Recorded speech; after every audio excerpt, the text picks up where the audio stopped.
From a rain-swept Los Angeles Coliseum, it's the Rams against the Minnesota Vikings, featuring two 1,000-yard rushers. Lawrence McCutcheon of the Rams on the right against Chuck Foreman of the Vikings on the left. At stake, a spot against Dallas in the NFC Championship.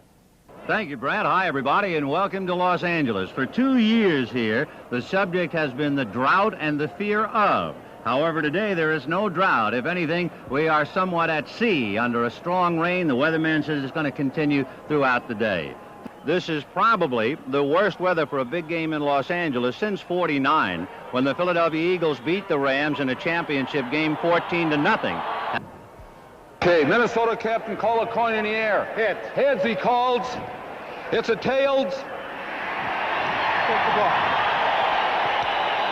So the Rams won the toss, and they will elect to receive. And the Minnesota Vikings will defend and kick off from the right of your screen. The officials, Ben Dreith, the umpire, Art Dennis, with the head linesman, Burl Toller, then Don Orr, Grover Clemmer, and Charlie Musser.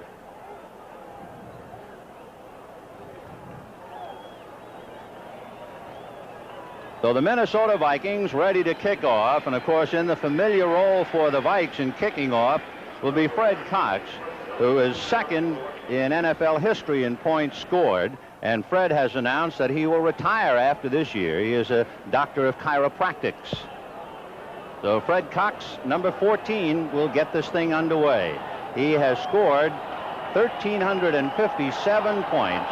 Only George Blanda scored more, 2002. And so here it comes. In a moment, the question will be answered. Who is going to play Dallas?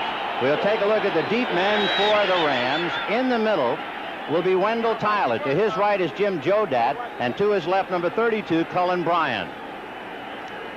And Fred Cox, the first thing, he will have to negotiate the swamp for at least 5 yards before kicking the ball, and that will be no easy task.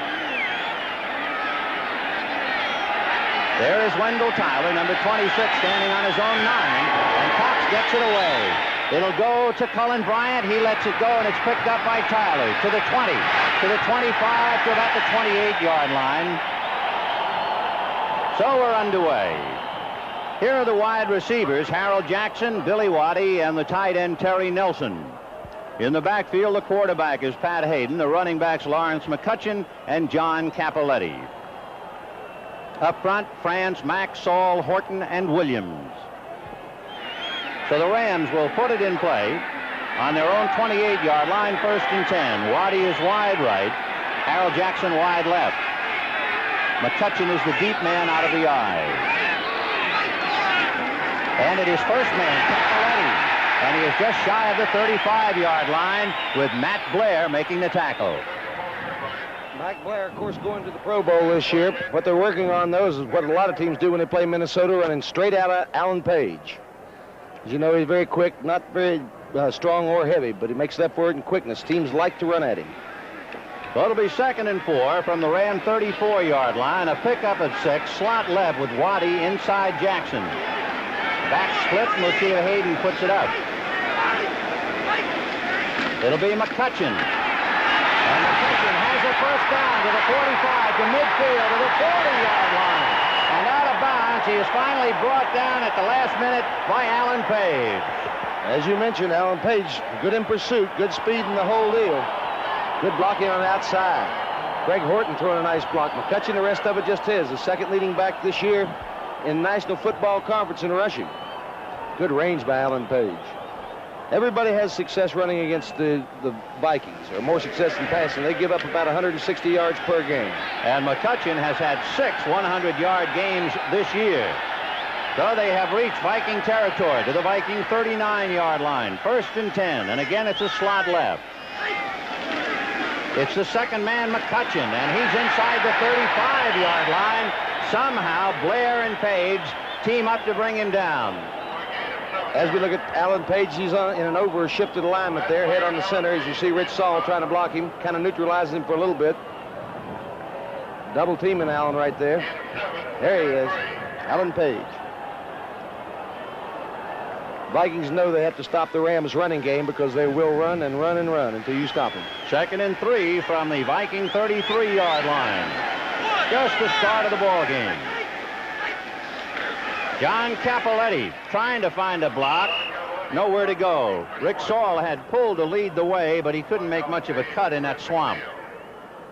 Let's take a look at the Vikings, who will have their nose in the mud right now, with Eller, Sutherland, Page, and Marshall up front. Behind them, Blair, Seaman, and McNeil. At the corners, Nate Wright, Bobby Bryant. And at safety, Jeff Wright and Paul Krause. So the Rams now with a 3rd and 3. The ball is placed on the Viking 32-yard line. And again, the backs are split. McCutcheon is a mass of mud already. And it'll be McCutcheon who'll get muddied again. And he gets just about to the 30, but he still has a ways to go. Jeff Seaman making the tackle. Well, the crowd this early in the ball game saying go for it. Coming in is tight end Charles Young along with Cullen Bryant, and that means they got the big honchos in there, and they're going to go for the first down.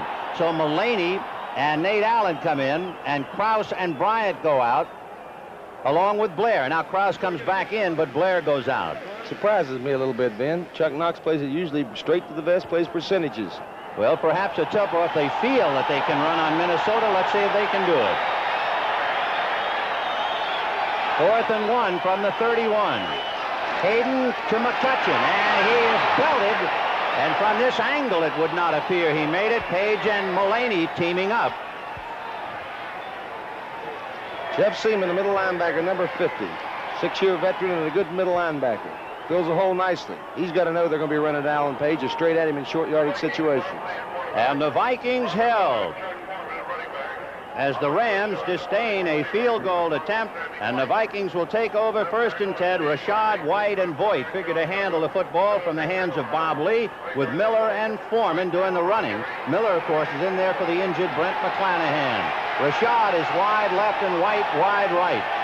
And Bob Lee, first play, gives to Foreman, and he runs into a crowd.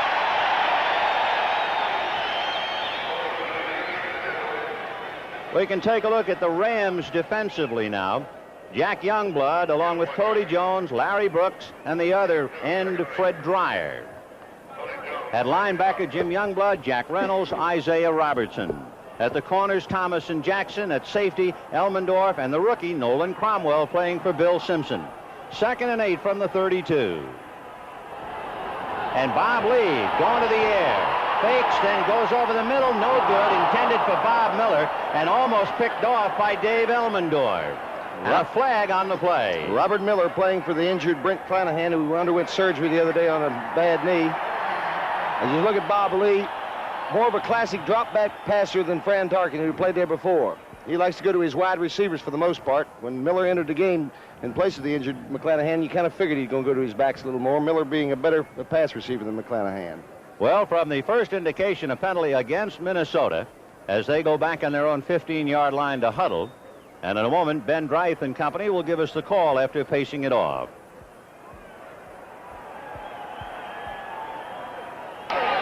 Offensive holding, number 73. That would be Ron Yeri of Minnesota trying to give Bob Lee an extra moment, but he was caught holding. So it is 2nd and 18. The ball just shy of the 23-yard line. Rashad to the left and White right. Robert Miller across the 25 and down at the 30-yard line. At the bottom, Isaiah Robertson along with Monty Jackson.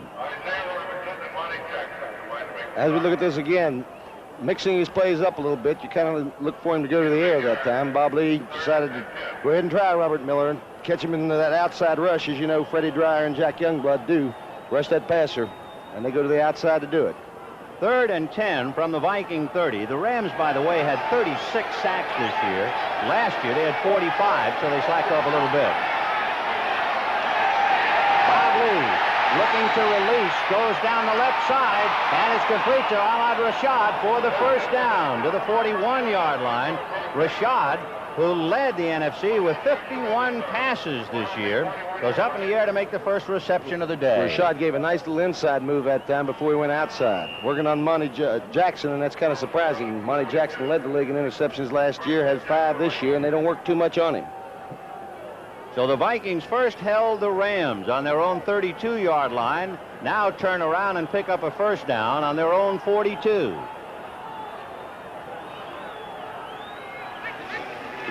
Bob Lee giving to Foreman, who tried to cut, slipped, and he was easy prey for, among others, Fred Dreyer.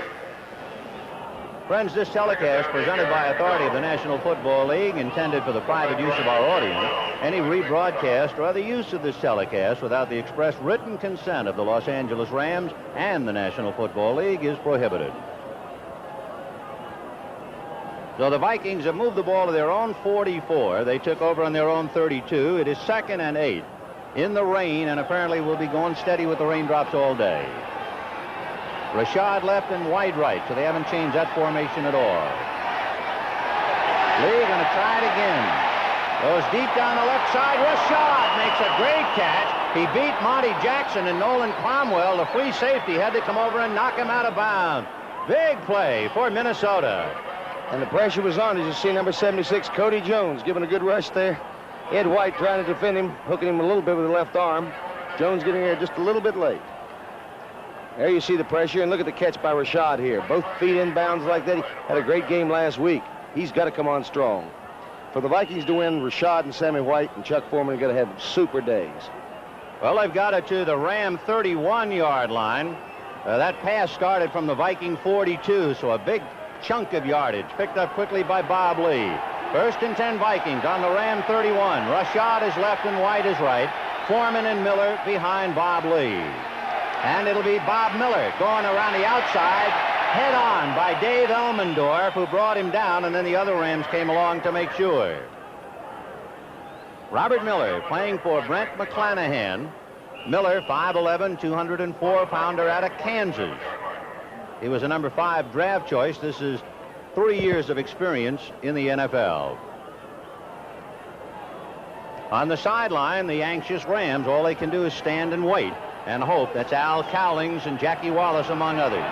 2nd and 7 from the 27. And Lee going to throw wide to Bob Miller, and he's got him, and he's at the 20-yard line, and he'll pick up another first down. And Monty Jackson, and they're going after Monty, finally made the tackle. Lee on a roll out there. You know, for some reason or other, Bob Lee does not want to throw the ball to Chuck Foreman. It's right surprising. In the 4 games he's been a starter for the Vikings, Foreman has only caught 1 pass, but he's not the least bit reluctant to go to Robert Miller. How do you explain that, Ben Scully? The only thing I can think of, too, is the Rams know he hasn't thrown to Foreman, so Grant might figure, okay, they're bundled up. The pride of Sewickley, Pennsylvania, Mr. Chuck Knox, in his 5th NFC title. By the way, the Rams are the only team in the NFL to go undefeated at home this year. They were 7-0. In fact, they allowed only 45 points here at the Coliseum with 2 shutouts over Philadelphia and Tampa Bay. However, the Vikings are after him here in the opening minutes with 7:11 to go in the first quarter. Foreman trying to angle through, but you just can't make that kind of a run. Standing on the sidelines, Alex, is one of the secondary stories of the game, Joe Namath. And may not be before the game's over. If something should happen to Pat Hayden, don't be surprised if you see him in there. Cody Jones, Jack Reynolds fighting off the blocks, Isaiah Robinson right there. Reynolds has been a real boost for this Ram defense. In the 5 or 6 games he's played in since his holdout earlier in the year, they've won 5 of them since he returned to that middle linebacking spot. 3rd and 4 from the 14-yard line. Lee looking right and releasing to Robert Miller, and he fumbles the ball. It will be recovered by the Vikings. The Vikings recovered the ball on the 6-yard line. We'll see who came across to make it. It was Sammy White who fell on the fumble, number 85, to save the moment after Robert Miller let that wet hog get away. Just came out altogether. White downfield. That's only the 13th fumble recovery that the the Vikings defense made all year. That's surprising if you number. One of the big statistical notes against the Vikings this year, they were minus 18 in turnovers. So it is 1st and goal, the ball on the Rams 6-yard line. And it'll be Chuck Foreman, and he's going to go in. Touchdown. Well, would you ever? Goes off that right side. They're running behind Ron Yeri and Ed White. Right at Jack Youngblood. And Jim Youngblood, for that matter. Nolan Cromwell finally getting him, but a little too late. The Vikings must be sky high for the moment. First, the Rams gambled. Remember, 4th and 1 on the Viking 32. They did not go for the field goal. They missed, and the Vikings took over and moved from their own 32-yard line all the way for a touchdown. And now Freddie Cox gets it up and good. And the Minnesota Vikings in the rain and mud of the Los Angeles Coliseum with 5 minutes and 43 seconds remaining in the first quarter. It is Minnesota 7 and Los Angeles nothing. The Minnesota Vikings, thanks to Chuck Foreman going over from the 5, are leading the Rams 7-0. And for Foreman, in his 66th game, he has scored 67 touchdowns. Remarkable. You got it. And Fred Cox will kick it off. Deep is Wendell Tyler. And he'll backtrack to his own 7-yard line. To the 20. To the 25. And that's the end of it. Among others, Wally Hilgenberg and Nate Allen in there. So the Rams will take over 1st and 10. And we have a chance to remind you that the best of the CBS Sports Spectacular coming up next Saturday at 4:30 p.m. Eastern Time. And the best is really just that.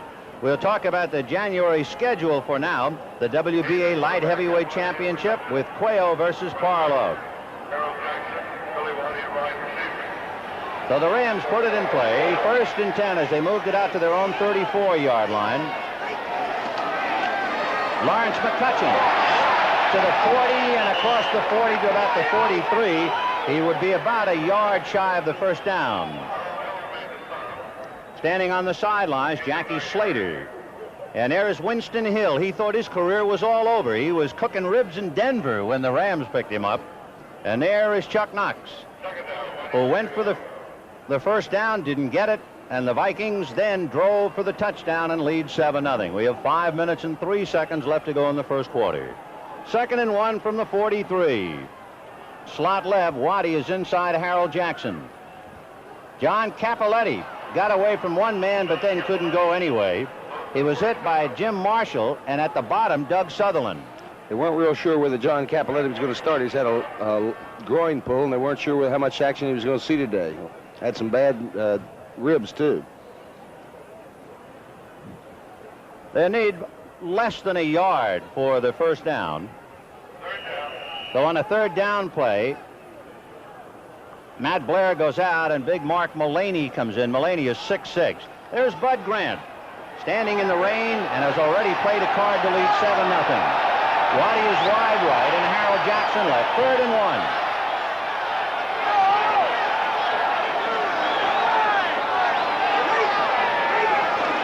They go to Chuck Foreman. He goes outside, picked up the first down. Brought down by Jeff Wright, number 23, and Nate Wright. Capoletti being the lead blocker that time. They have yet to throw a pass, as the Rams have. Handoff there to McCutcheon. Look at the lead block there by John Capoletti. Hole opening on the other side. Good blocking on the outside there by Terry Nelson. Bit of irony that the Wright boys would not let him get off the ground. You got it. To the 48, where it's 1st and 10 Rams. 7-0 Minnesota, first quarter. 3:30 left to go. Waddy left Jackson right, so they flip-flop the wide receivers. And a release to McCutcheon. And McCutcheon gets to midfield on his own. Matt Blair went sailing by on a brush block by Greg Horton. Neither man could get any traction at all. A boy who's accustomed to playing at the Coliseum, Fred McNeil, who went to school here at UCLA, made the tackle for the Vikings. We have 3 minutes and 1 second left to go in the first quarter. The Vikings, thanks to Chuck Foreman, are leading 7-0. A very good drive engineered by Bob Lee. 2nd and 8 from the midfield stripe. Waddy right, Jackson left.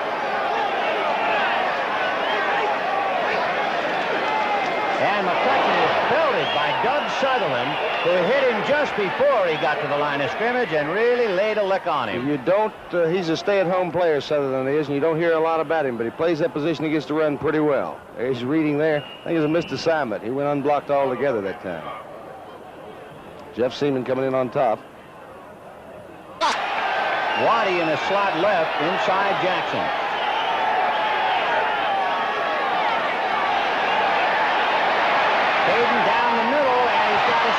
Terry Nelson, and he can't hold on to it. Jeff Seaman hit him just as the ball arrived.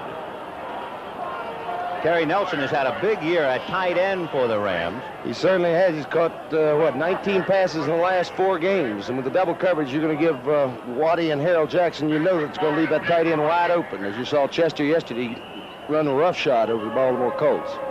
Glenn Walker does not kick him deep. He has averaged only 35 yards of punt. Manfred Moore all alone on the 15-yard line of Minnesota. Walker played his collegiate days here. There's Manfred Moore, who went to USC, as did Walker. So one Trojan will be kicking to another. That was McNeil sailing in, but not able to get a piece of the ball. A fair catch by Manfred Moore, almost hit by Colin Bryant and Jim Jodat. It was almost a delayed fair catch, and he almost got bumped because of it. A 31-yard punt, no return, 7-0 Minnesota, 1:51 in the first quarter. Well, now we know where the Sun is. It's in El Paso, Texas for the Sun Bowl. Next Saturday, 1:30 p.m. Eastern, Stanford versus LSU, and Burt Reynolds. Who could ask for anything more? My guy, semi-tough and semi-talented. John Cappelletti standing on the sideline now as the Vikings go to work. 1st and 10 from their own 17. And Lee will pass on 1st down, and he's going deep, intended for Sammy White, off the hands of Pat Thomas, who is defending. Sammy White and Thomas going stride for stride on the bomb. All year long, they've been working on Pat Thomas, but not having much luck getting to him. Pat's come on real well. He's done a good job for the Rams. Just in his 2nd year, came up with 5 interceptions this year for the Rams, and I guess that leads the Rams in interception. Bill Simpson has 6, I'm sorry. There's Pat Hayden waiting for his next chance to get a drive going. Remember, he had it 4th and 1 on the 32 of Minnesota. They elected to go for the down and couldn't make it. 2nd and 10 from the 17. This time White goes left and Rashad goes right. Chuck Foreman running into people, spins. Down he goes across the 20. Jim Youngblood along with Dave Elmendorf and Isaiah Robertson. Isaiah Robertson and Jim Youngblood combined to make the stop again. You don't hear too much about Stu Voigt because he doesn't catch many passes. I think he's only caught, 20 passes this year? Only a fair blocker, as you see right there. Isaiah Robertson just completely overpowering him that time. So a 3rd and 5 play now for the Vikings. The ball at the Viking 22-yard line. And it is Chuck Foreman. He can't make it. Down at the bottom is Freddie Dreyer, number 89. And these numbers will slowly but surely disappear. So on a 4th down situation, the Vikings will give it up, and Neil Clabo, who's been averaging almost 40 yards a punt, 39.8, out of Tennessee. There tells the story for him. He's had to punt 83 times. Deep for the Rams, Cullen Bryant and Billy Waddy. And the punt will send Billy Waddy retreating to his own 20-yard line. Still on his feet, and down he goes. And it was Fred McNeil who got him after Nate Allen just missed him. McNeil, number 54, making the stop. So the Rams will put it in play with 21 seconds left to go in the first quarter, and the Minnesota Vikings leading the Rams 7-0.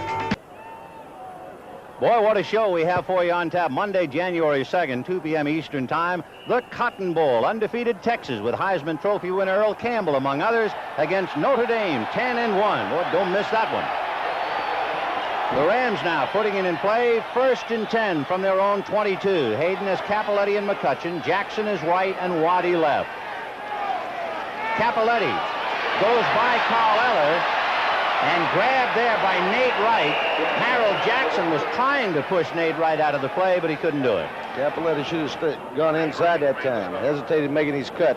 You can't make them as well, though, on that slippery field. Even though they are wearing mud cleats, which are a good deal longer, between 1/4 of an inch and 1/2 an inch longer than the regular cleats. And I'm sure that Bud Grant has not changed his footwear at all. It doesn't change anything. Well, the quarter has run out. The Minnesota Vikings striking early, leading the Los Angeles Rams 7-0. And so we start the second quarter at the Soggy Memorial Coliseum in Los Angeles. 7-0 Minnesota, and the Rams have it. 2nd and 9 on their own 24. McCutchen, the deep man out of the eye, and he'll carry inside, a block by Cappelletti.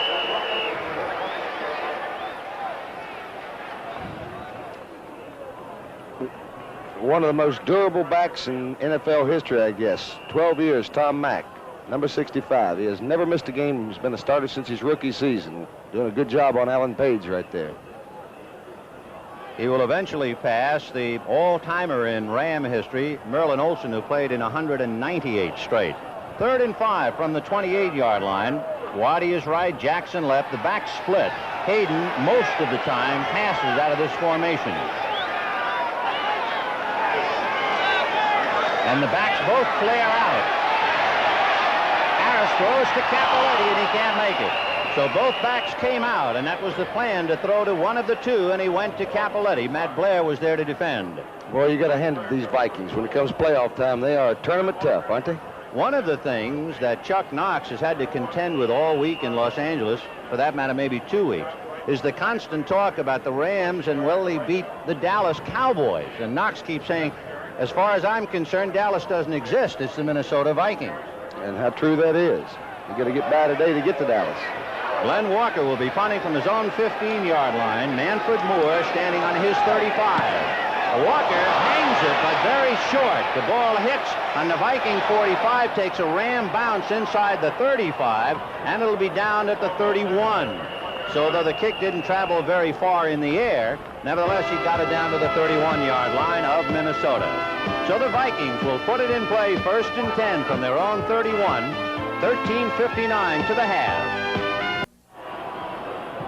That's Ram quarterback Pat Hayden waiting for another opportunity as the Vikings take over 1st and 10 on their own 31. Sammy White in a slot inside Rashad. In motion goes Chuck Foreman.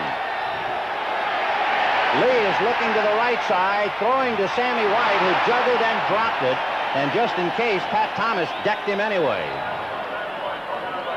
Bob Lee. You might not remember that in Super Bowl 11, he completed 7 out of 9, including a touchdown.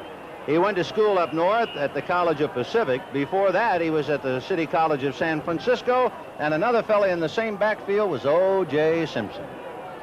Probably had his best years when he was with Atlanta. He beat Minnesota on a Monday night game there one year. 2nd and 10 from the 31. Again a slot right. White inside Rashad. This time it's Foreman. Outside a Robert Miller block. Jim Youngblood will try to stretch his arm another 7 inches. He almost pulled it out of its socket. Jim Youngblood started the year, as most of you know, in the middle for the Rams. They moved him to the outside when Jack Reynolds returned. He's the leading tackler on the ball club. Plays it outside a whole lot better than he does the middle. Foreman finding no room whatsoever to run. Pat Thomas in there to put it in the back. So Jim Youngblood, who just made that tackle or arm wrestle, however you want to call it, comes out to the sidelines. Jackie Wallace, who at one time played for Minnesota, is now in there on the defense. He was in 2 Super Bowls, one with Minnesota and another with Baltimore. He's number 20 for the Rams. 3rd and 11 from the 30, so they lost 1 on that last play. Lee almost slipped and fell, regained his balance, and down he goes with Cody Jones and Larry Brooks right there. And he's down at about his 17-yard line. Good rush from the inside, and that's what all teams in football would like to see. Those defensive tackles breaking down that pocket. Good rush from the inside, and that's what all teams in football would like to see. Those defensive tackles breaking down that pocket. As you see Bob Lee in retreat there. Cody Jones, number 76 there. Larry Brooks, number 90. There's Ahmad Rashad open on a play. As you saw, Monty Jackson fell down. Didn't have time. Good inside rush there by the Rams. Neil Claybo will be kicking from inside his 10-yard line. Deep is Billy Waddy.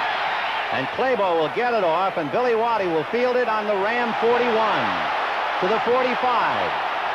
And to about the 47 or 48. He was trying to get a block from Phillips or Scales. He couldn't quite position them, and he had to go down. So the Rams will put it in play. 1st and 10 on their own 48-yard line in the rain in Los Angeles. Minnesota 7, Los Angeles nothing. What a way to start the new year. Next Sunday, January 1st, the NFC Championship game. The Dallas Cowboys at home entertaining the winner of this one. And it will all start with the NFL today at 5 p.m. Eastern. 7-0 Minnesota. 12:35 to go to the first half. It is 1st and 10 Rams. And Hayden has Jackson left and Waddy right. Action fake to Capoletti, throwing to McCutcheon, and it was overthrown. McCutcheon barely got his right hand on the ball. Good rush on Hayden that time. Doug Sutherland came back, put good pressure on him, made him release the ball a little hurried. Overthrew his mark considerably. Is now 1 for 4, and the Ram passing game has picked up a total of 3 yards, while Bob Lee is 5 for 7 for 57, as we see Jack Youngblood sitting on his helmet, chewing gum, and waiting. He's setting some duck blinds down in Florida like that before, and weather just exactly like this. Right at home. 2nd and 10 from the 48. McCutcheon inside, a good block by Rich Saul.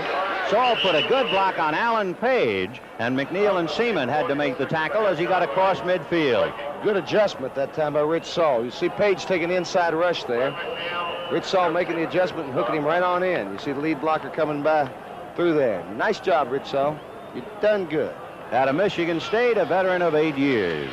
So it is 3rd and 4 for the Rams. They've moved the ball to the Minnesota 46-yard line. Harold Jackson wide left, Billy Waddy right. And again, they split the backs. We'll see if they stay in the block or release. They both go out. Hayden down the middle and overthrew. Terry Nelson slipped and went down as he was wide open as he slipped. Say he's been hot the last 4 weeks. They got to go to him more and more. They're using that double coverage. Look at the linebacker working on him. Matt Blair trying to hold him off there. He's wide open there, but he just can't keep his feet. That's a quagmire down in the middle of the field. Ball thrown slightly behind, and as Terry Nelson tried to jam on the brakes, of course, you saw what happened. Glenn Walker will be punting now, and standing deep, Manfred Moore, and hold everything. The Rams are indicating it is against Minnesota and against Alan Page, and if so, the Rams will keep the ball on a very important offside penalty. There you go. They had the block on, I suppose, that time. I can't imagine why Alan Page would try to rush it that much if it wasn't. It's wrong and you know it. Defense encroachment. First down. So Alan Page, 11 years in the league, embarrassed, and you don't embarrass him very often, but it's a big play. And Page caught with a hand in the cookie jar, and the Rams take over. 1st and 10 on the Viking 41. Waddy is left, Jackson right.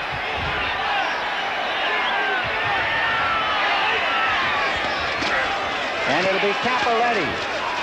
And a fine play by Jeff Wright, spun off the block by Billy Waddy, and then caught him from behind. He'll look like a runaway revolving door making the tackle. Watch Jeff Wright. I don't know what in the world coverage they were in that time, but Jeff Wright was up there on the line of scrimmage quicker than most of the linebackers. There's Page and Marshall there, getting caught up, the domino effect right there.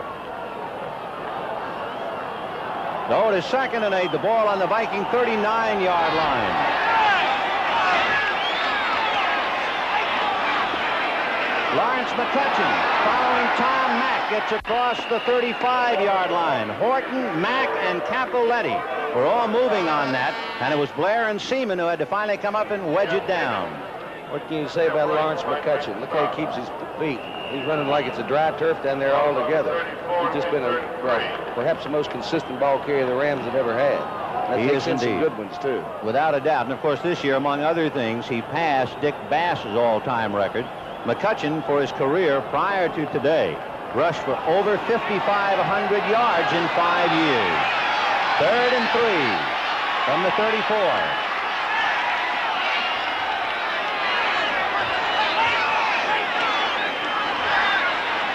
Both backs have released, and the pass goes to the tight end, Terry Nelson, at the 30, to the 25, to the 20, and is wrestled out by Matt Blair.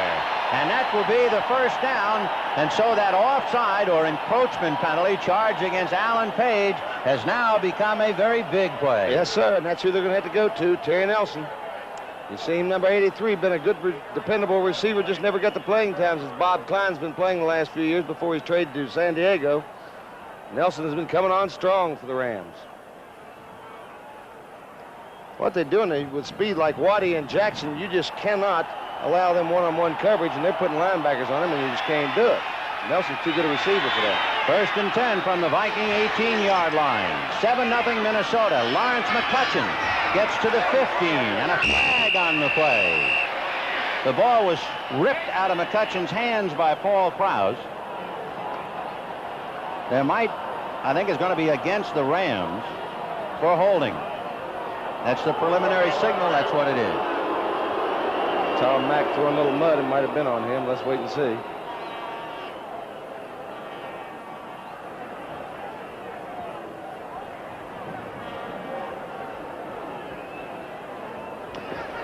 Offensive holding, number 61. Rich Saul. Rich Saul, the guilty party. So encroachment against Alan Page was a good one. Then holding against Rick Hall, and we can pick it up right there. Saul has a pretty good grip trying to open up a hole. So encroachment against Alan Page was a good one. Then holding against Rick Hall, and we can pick it up right there. Saul has a pretty good grip trying to open up a hole. So that sets the ball back to the 28-yard line. First and 20. Slot left, Waddy inside Harold Jackson. Play action fake to McCutcheon. And they build up a screen to Terry Nelson. John Williams blocking in front of him, and he's caught from behind, gets away from Alan Page, and goes out of bounds at the 8-yard line. Page had him back on the 12, but he got away from him. Good imaginative call there by Pat Hayden. Gracious me, let me see if I can get it right. Tight end screen. Look how he follows his blocking there, too. Breaking the tackle there. Excellent balance right there. Didn't even break him off stride. Look at the shot he took right there on the sideline. It might have been the mud to help, because Alan Page had him and just slithered right down his body and couldn't get a grip. Page all over the field today, isn't he? He sure is. Of course, when Alan comes back here, he has known some great battles in his collegiate career in the Coliseum when he went to Notre Dame. And, of course, every Viking who's been around has gone head-to-head with the Rams. So the ball is down to the 9. Where it is first and goal. Cullen Bryant is wide right. Capoletti down to the 5. See him lift his feet somehow without slipping. So let's backtrack. The Rams had a 4th and 1 on the Viking 32, went for the first down and missed. The Vikings drove for a touchdown as Foreman carried it over. Now on this drive, it looked like the Rams might be stopped. Alan Page guilty of encroachment. The big play on the screen to the tight end Terry Nelson, and the Rams now are 5 yards away from going in. And Rod Phillips is in there with McCutcheon, and Cullen Bryant is split wide to the right. Hayden looking left. Now back down in the middle. No good, and intercepted instead by Nate Allen, who came out of nowhere to handle it. Don't even know what Nate Allen's doing in the ball game. They must have put in a 5th back for some reason or other. I didn't see the injury. You don't see Pat Hayden do that very much. He's only thrown 6 interceptions this year. This one wasn't even close. Watch him keep his feet in bounds here. Well-schooled, well-coached. Nate Allen.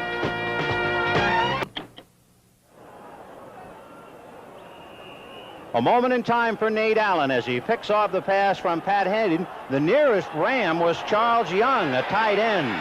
And for Hayden, that's the 7th interception he's thrown this year. First and 10 Vikings on their own 20. Bradley gives to Chuck Foreman. He gets by Isaiah Robertson and hit by Monty Jackson and chased by Cody Jones. There's a flag on the play.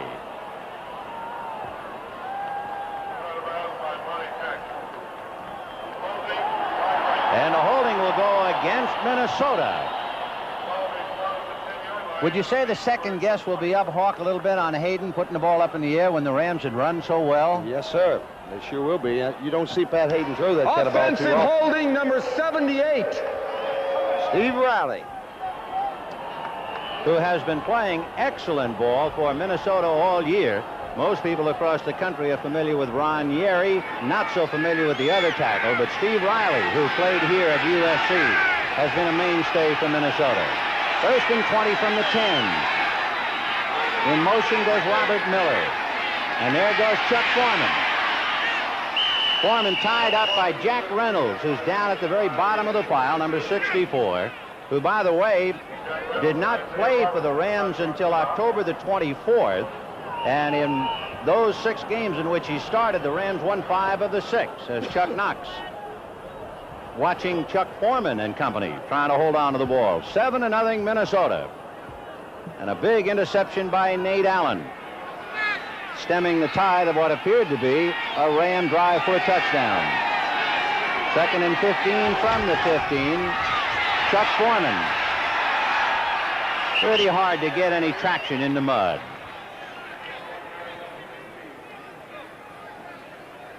The Vikings this year played 5 games against playoff teams, and their only victory was in overtime against Chicago. And in talking about playoff teams, someone figured out that the home team this year won 57% of the time, but the playoff teams won 84% of the time, and outside of Baltimore, that's still holding out. It's incredible, isn't it?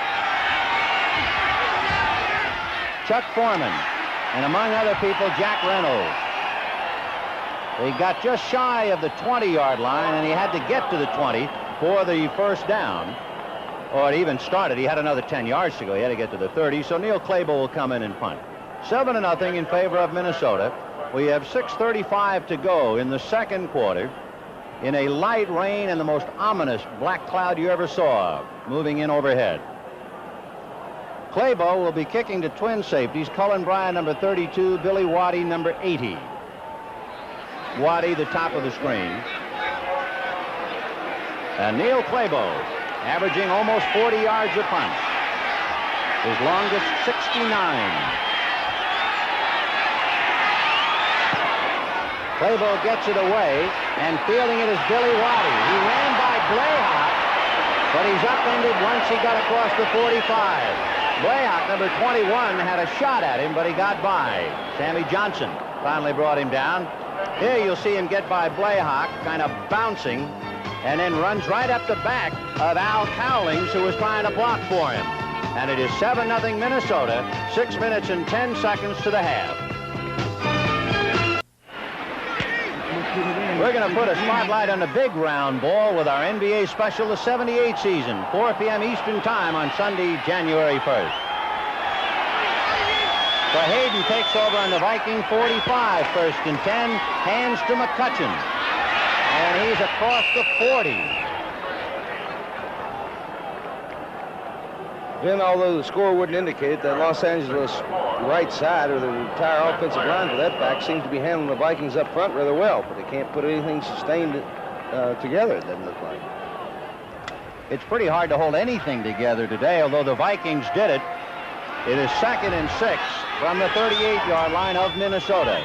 And in a slot right, Waddy is inside Jackson. Here comes McCutcheon. There goes McCutcheon to the 20-yard line. And on his back, Matt Blair and Jeff Wright. Once again, Doug France and Tom Mack making the key blocks on that left side.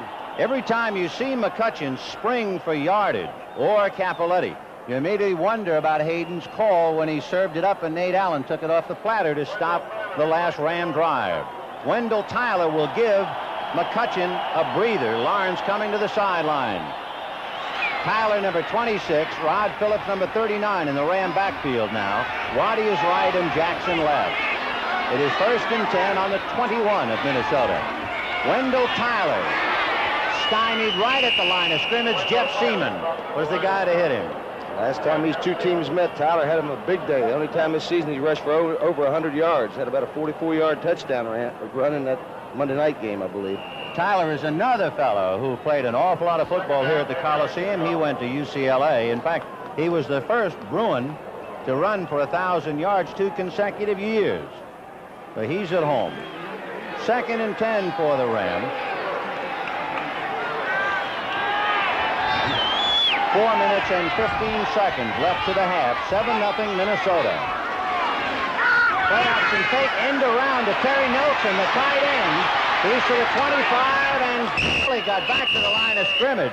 So they tried the end around with Terry Nelson. Fred McNeil wasn't fooled at all, and the linebacker rode him out. Once again, kind of an unusual play in a situation like that. Running straight at the Minnesota team, they've had a lot of success. Now to come up with an end around play like that, you have to wonder about that. They're going away from their basic pattern of just good fundamental football. And of course, imagine a big tight end trying to make a cut on an end around. On a slippery turf, that's right. Looks like the Moors from the Hounds of the Baskervilles. As we go 3rd and 10 from the Minnesota 21. Wendell Tyler on a wing on the left side. Rod Phillips all alone in the backfield, and Hayden going to put it up. And he goes to his big tight end, and Nate Allen is right there to wrestle him to the ground after Terry Nelson made the reception. So the line of scrimmage was the 22. And after an end around by Nelson and a completed pass to Nelson, they have just about picked up 2 yards. So it is 4th down and 4. Raphael Septien out of Mexico City in southwest Louisiana. He is 18 for 30 in field goals. He will be asked to kick the ball from the 23. That would make it a 33-yard field goal, and he is 5 out of 6 in this range, as you see.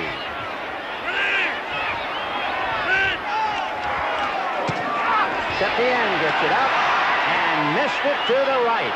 And Raphael missed 2 field goals against Washington that would have tied, and he was probably thinking about that all week long. Huh, Hawk? Take a look at it.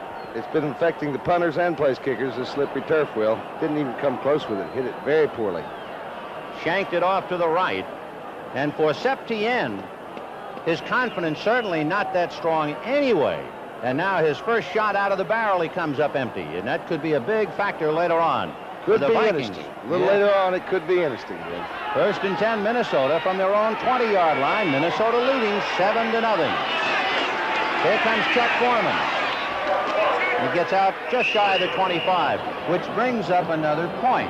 It could very well be that Chuck Knox has such second-guessing about Septien that he went for that 4th and 1 instead of the field goal. That's a thought, man. That's a thought. You were with us earlier. The Rams won the toss, drove to the Viking 32, had 4th and 1, went for the first down, didn't make it. The Vikings took over and traveled for a touchdown.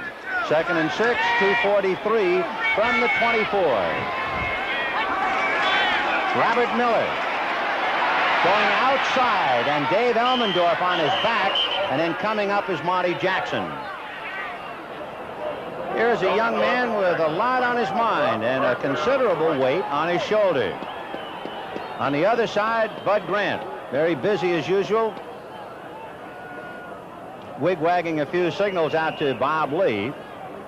That's Bob Grimm, number 26 to his right, Dennis Swilley, 67 to his left.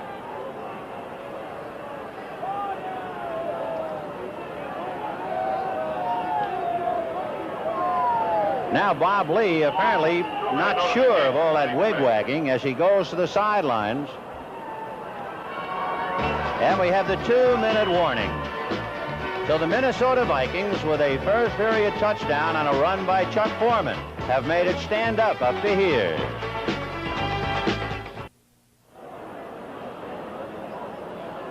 That's success running against Brooks and Dreyer. Brooks, one of the better tackles in football. Ordinarily, you see him running away from him, rather. 2nd and 4 from the 37-yard line for Bob Lee and company.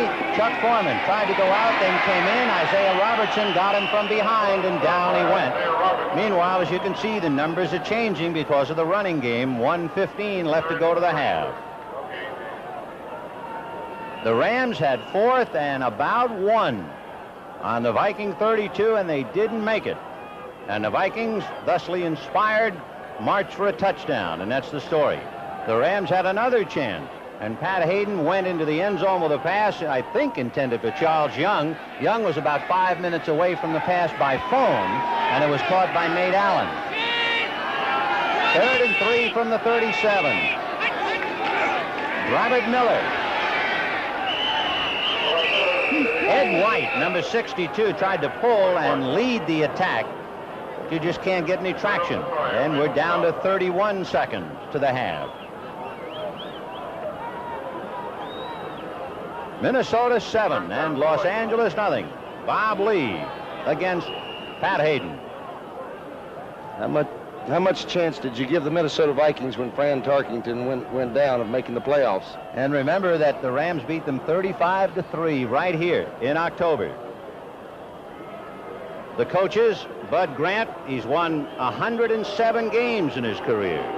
Chuck Knox 54, and Minnesota decides why gamble. Bob Lee leading 7-0, playing with house money right now, so he lets the sands run out. So the Minnesota Vikings have a big touchdown in the mud and rain of Los Angeles, thanks to a 5-yard burst by Chuck Foreman. And so it is 7-0 Minnesota as the Rams will kick off. And coming up to receive it, Manfred Moore at the 10. To the 25. Brought down as he got across the 30-yard line. And so Manfred Moore brings it out across the 30, and the Vikings put it in play.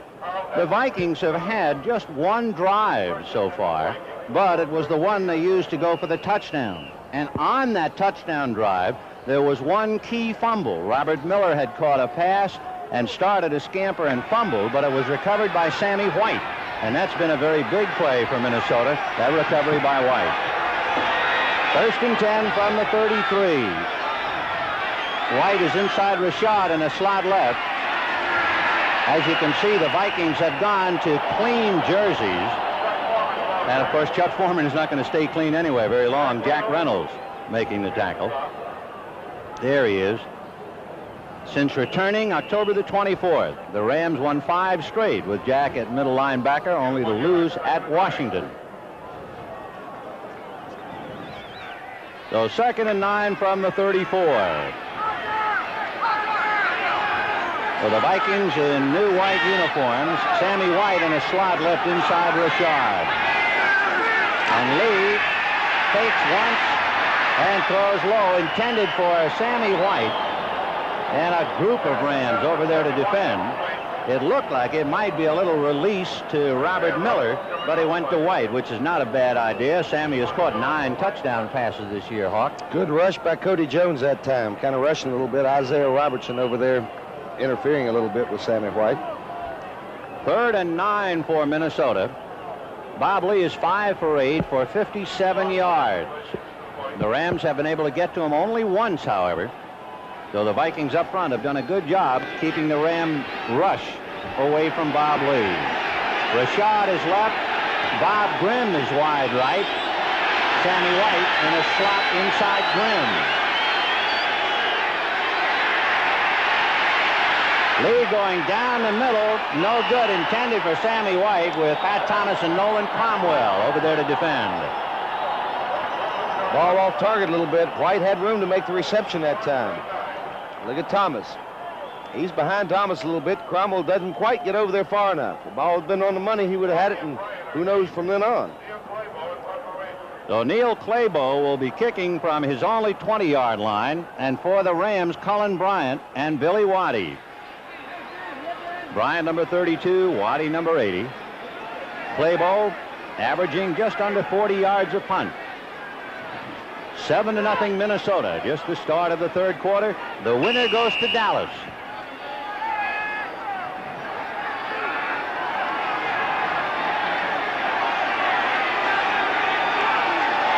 And Claybo gets it away.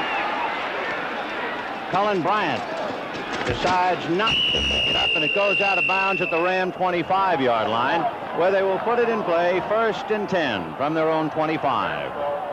A reminder, next Saturday at 4:30 p.m. Eastern, 3:30 Central and Pacific, the best of the CBS Sports Spectacular. And they've got some best, too. Memorable moments by Nadja Comaneci, Leon Spink's fight, the Belmont motorcycle jump off from Houston, Pocono 500, Monzon Valdez for the World Middleweight Championship, World Cup skiing, World's Strongest Men competition, the Stuntmen competition, and more.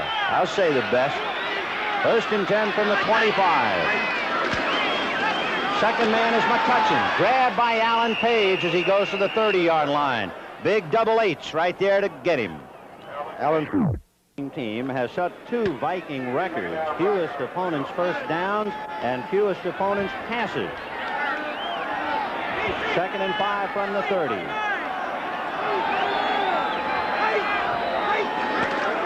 McCutcheon, and he ran right into a pack, and the first man was Jeff Seaman. Looked like he went away from the block. Capoletti was leading in one direction, but Lawrence peeled off. And, of course, as soon as he left his blocker, he was wide open. Once again, you got to hand it to those Vikings. They came in after 14 games, giving up about 160 yards rushing. All the teams are doing well against them, but no points today for the Rams. They've made the plays when they have to. It's a team with a lot of character when it comes playoff time, as evidenced by the 12 playoffs they've been in. 3rd and 4 from the 31 for the Rams. 7-0 Minnesota. And Hayden throws one no good at the feet of Bobby Bryant. It looked like it was intended for McCutcheon. Alan Page putting on a lot of heat on Hayden, but McCutcheon had fallen down. And so Hayden walks off the field having completed 4 passes, thrown 1 for an interception. He's 4 out of 10. Glenn Walker will be punting from his 20. And Manfred Moore, all alone on his 35, will be the single safety man for Minnesota. We'll see if the Vikes are coming. They can't quite get through, and Walker gets it away. Moore from his 35. He spun away from Cromwell, but spun right into the grasp of Rod Phillips, who brought him down. So the Minnesota Vikings have pretty good field position, and they're leading the Los Angeles Rams 7-0 with 12:24 in the 3rd quarter.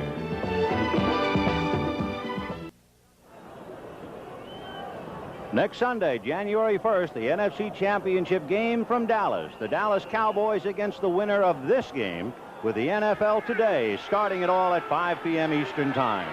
Dallas looks strong today, huh? They sure did. 1st and 10 from the Viking 44.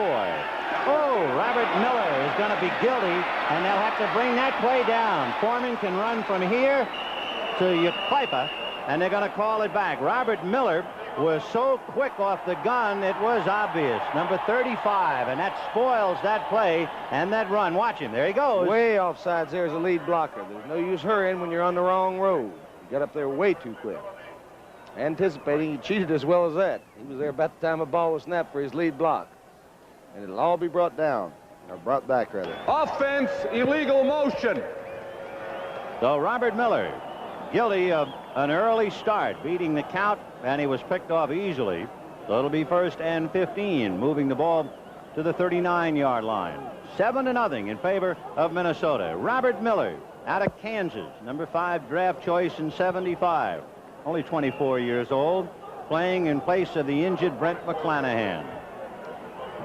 On the Rams sidelines, another great ball carrier, Lawrence McCutcheon, drying off his hands, waiting for an opportunity to try and get the Rams even.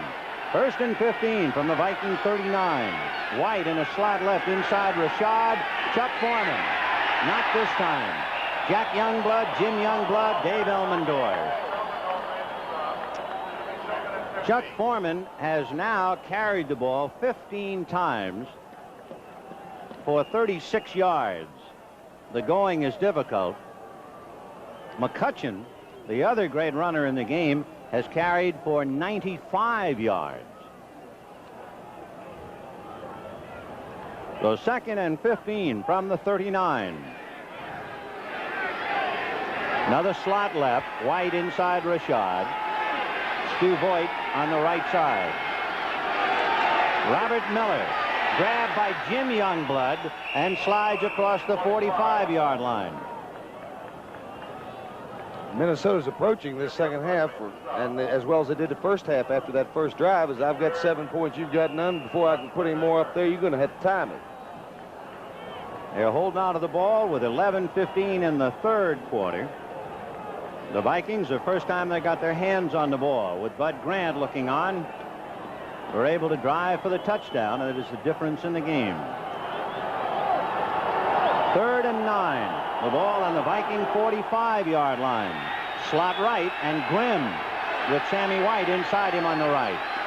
Chuck Foreman across midfield, and the Rams stack him up before he can get to the first down marker. Pat Thomas among others. As you see it right here, he can't quite get enough. He's running off the right side, just a basic football play. Minnesota has been used to playing in inclement conditions and bad weather field conditions. They're doing the same thing. They know what they can do well. Just run straight at him. He came up short on the first, on the third down. It's most exciting thing about this, seeing if the punters are going to be able to keep their feet when they kick the ball. Right. And Neil Claybo will have to do it right now. Pat Thomas did a good job of fighting off a block by Sammy White, who is only 189, so that helps stack up the play. Cullen Bryant all alone on his 10. Neil Claybo will be kicking from the Viking 43. Snap. He got it away. I think they're going to call roughing the kicker, and they will, on Jackie Wallace. They're going to call roughing the kicker on the ex-Viking, Jackie Wallace, number 20, and the official twice tried to get the flag out of his pocket, and he couldn't do it. He certainly did. There was contact. Look at him now. Watch the official. Flag. Get out of there, you lose flag. him a little bit. He puts it back in his pocket and then decides on the second guess to go ahead and throw it. There was contact. So there's another big play. The so-called roughing the kicker. Here's the announcement on the roughing the kicker.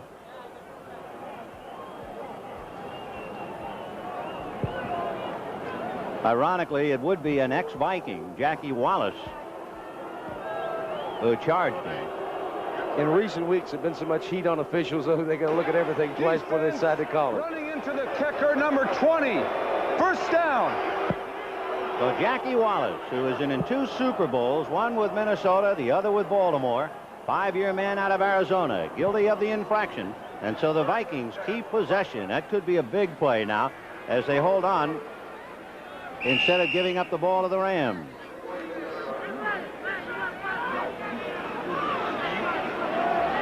The line of scrimmage would be the 42-yard line of the Rams. 1st and 10. Rashad wide right. Sammy White goes left. In motion is Foreman. Lee under a rush. Throws off the hands of Chuck Foreman. Jim Youngblood was there to defend. Boy, he's a money player, Chuck Foreman. 2 playoff games last year. He rushed for over 100 yards in both of them. He scored the only touchdown today. He has played 7 games in his career against the Rams and has scored 5 touchdowns against them. 3 rushing and 2 on passes. In postseason games against the cream of the crop going into this game, he has rushed for 669 yards. So when the chips are down, look for double 4s. 2nd and 10 from the 42. Chuck Foreman. Cody Jones had the first grip as he just got by Jack Youngblood and points up Charles Goodrum. They call him Goody, number 68. He's playing hurt and playing well, and it was Goodrum who started it by banging heads with Jack Youngblood. So 3rd and 5. The Vikings getting a big break with Jackie Wallace guilty of running into the kicker. Vikings leading 7-0, 9-14 in the third quarter. That's everybody. 35. Chuck Foreman. And holding on for dear life is Jack Reynolds at the ankle. That is very close to the first down. Ben Dreith and company will let us know. No sense guessing. It's tough enough to even figure out the yardage. Seems like the whole game's been played right in the middle of the field, doesn't it? We mentioned earlier they had a high school game here a week ago Saturday night, and it rained that night. It has been raining here in Los Angeles really since yesterday, so the field was in bad shape for openers.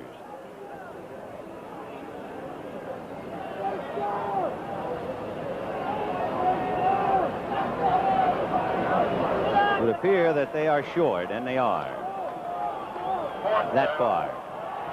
And I wouldn't be at all surprised if Bud Grant didn't go away from his pattern and go for the first down. Grant is talking and sending in Dennis Swilley and Craig.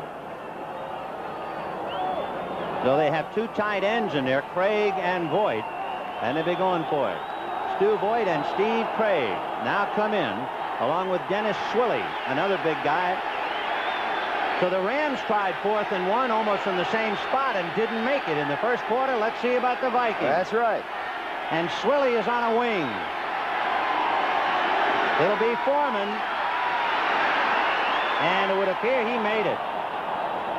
Chuck Foreman carries first down to the 31. Once again, the blocks of Steve Riley and Charles Goodrum on that left side. As you see the Rams all taking the inside rush there.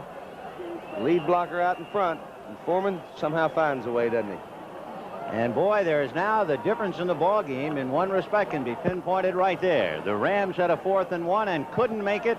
The Vikings have a 4th and 1 and do. And it is 1st and 10 Minnesota on the Ram 31-yard line. 7:57 in the third quarter. Lee throwing to Robert Miller, and Pat Thomas hanging on. And boy, Miller took a pretty good shot from Jack Reynolds and still was able to move on. Take another look at Robert Miller playing for the injured Brent McClanahan. They flooded his zone over there that time. Put 3 men in the area. Bob Lee throwing just about as safe a pass as you're going to be able to throw. As you see, Miller just wide open there. Does a nice job there. Avoiding the tackle, Pat Thomas, dragging him for a couple yards there. Evidently a flag down in the mud, which we couldn't pick off, so we'll listen to Ben Wright. Spot the ball on the 41-yard line. Offensive holding, number 73. So that would be Ron Yeri of Minnesota, guilty of the holding. The flag went down, and it was just swallowed up by the mud. 1st and 20 on the Ram 41-yard line. We have 7:44 left in the third quarter. Minnesota leading 7-0. They have been leading since the first time they got their hands on the ball in the first quarter. Slot left, White inside Rashad. Chuck Foreman. Well, Foreman picks up a couple. A lot of people down there. Probably the first one to get him was Fred Dreyer. And Bob Lee again drying off his hands. Bob Lee came into this game having been intercepted 4 times. The one thing you don't expect Bob Lee to do is run with the ball. He has carried the ball 12 times this year, and he owes the league. He's a -8 yards. He's in hock. There's Chuck Knox, who must feel like a guy who's come up a buck short so far. 2nd and 17 from the Ram 38. And it is Robert Miller. And he squirts, which is a pretty good verb to apply to this game today. Robertson, Cromwell, among others. Robert Miller, charged with a big responsibility of replacing Brent McClanahan. McClanahan had scored 3 touchdowns and had been a workhorse, and now it's Robert Miller in the big game playing for him. On the sidelines, quietly alone with his thoughts, Joe Namath. 3rd and 10. Foreman. Foreman across the 30-yard line. At the bottom, number 58, Isaiah Robertson, along with Fred Dreyer. Both the Vikings and the Rams staying pretty basic defensively. 4-man front. I think it's interesting, since you've seen so much 3-man front, Ben, this year, that 8 of the teams that went to the playoffs, 6 of them use a 4-man line. Only 2 started out using the 3-man line. It looks like it's the new moment as we see Neil Claybo coming in. Claybo this year has kicked 19 punts inside the 20-yard line, and of course that's what he's going to try and do now to keep the Rams bottled up. Cullen Bryant all alone on the 10. He angles for the sidelines, and it will hit and go into the end zone. So Claybo unable to hit one out of the coffin corner, runs it through for the touchback, and the Rams will take over. 1st and 10 from their own 20-yard line. 5 minutes and 26 seconds left to go in the third quarter, and it's the way it's been since the early going. Vikings 7, Rams nothing.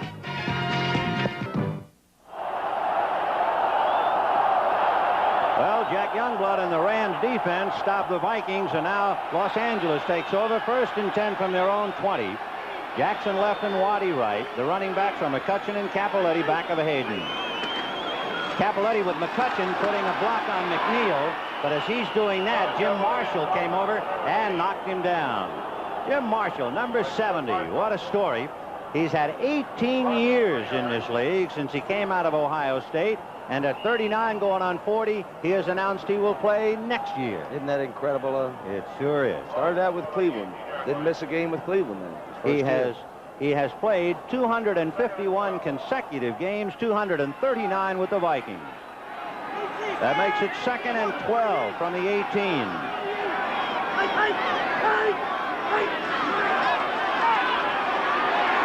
Hayden going to dump it off to Cappelletti.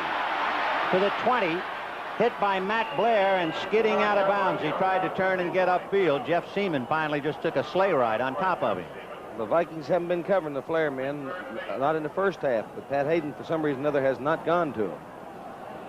Pat Hayden normally calls his own plays. That was a great deal of discussion here in Los Angeles. When Joe Namath started the season in Atlanta and the Rams lost, then Hayden came in, and finally, Chuck Knox said, Hayden is a Rhodes Scholar. He is now an experienced quarterback. He calls him himself. 3rd and 8 from the 22. 7-0 Minnesota.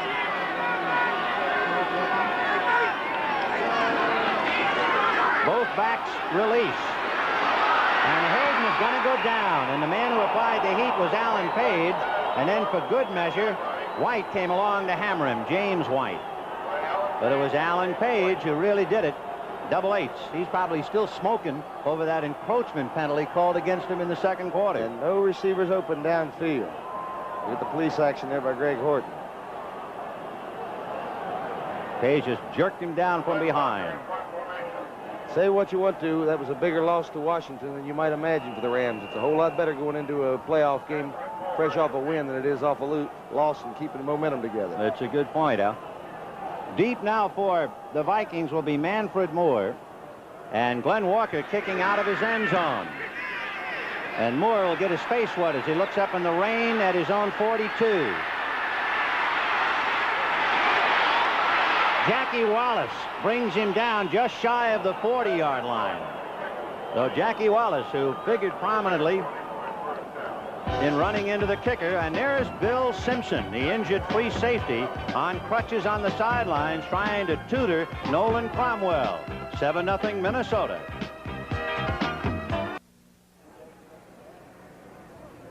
The Minnesota Vikings leading 7-0 as Manfred Moore returned the punt. The Vikings were furious on the far sidelines, and leading the battle cry was veteran Jim Marshall. The officials huddled with Bud Grant and with Marshall. Nothing else was said, and play back in. 1st and 10 on the Ram 41. Robert Miller got out across the 35-yard line. Dave Elmendorf and Jack Reynolds. Here's Reynolds. Those gold numbers stand out. The Vikings' white uniforms, however, are starting to make their numbers disappear. I don't even know whether they bother to change jerseys at halftime, but it doesn't take but about 4 plays and you're back where you were the first half. 2nd and 4, the ball just inside the Ram 35-yard line. 3:31 left to go in the third quarter. 7-0 Minnesota. Moore in motion, and Foreman runs into Larry Brooks, and on his own power picks up a yard or two.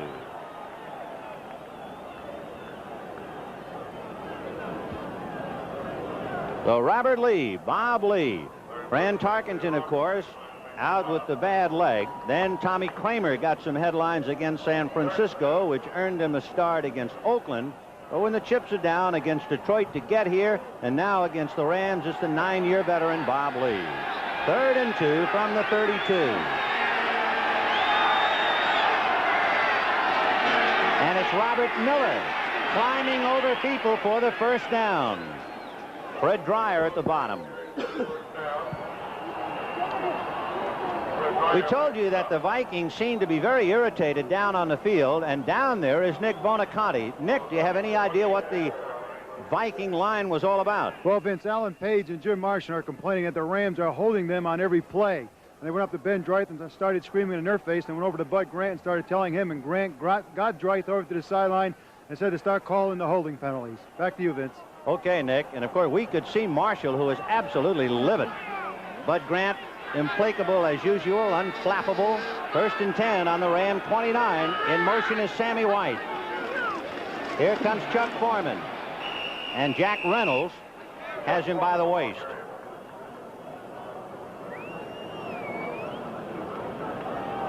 Not a classic game at all, is it? No, indeed. It's a mud bat. It is a shame. 14 big games, everything on the line. They've been working since last July. And of all places, in a city that has been worrying about a drought, they come up into a rainstorm. What is it, though, that George Allen said this time of year comes the playoffs? You don't win with talent, you win with character.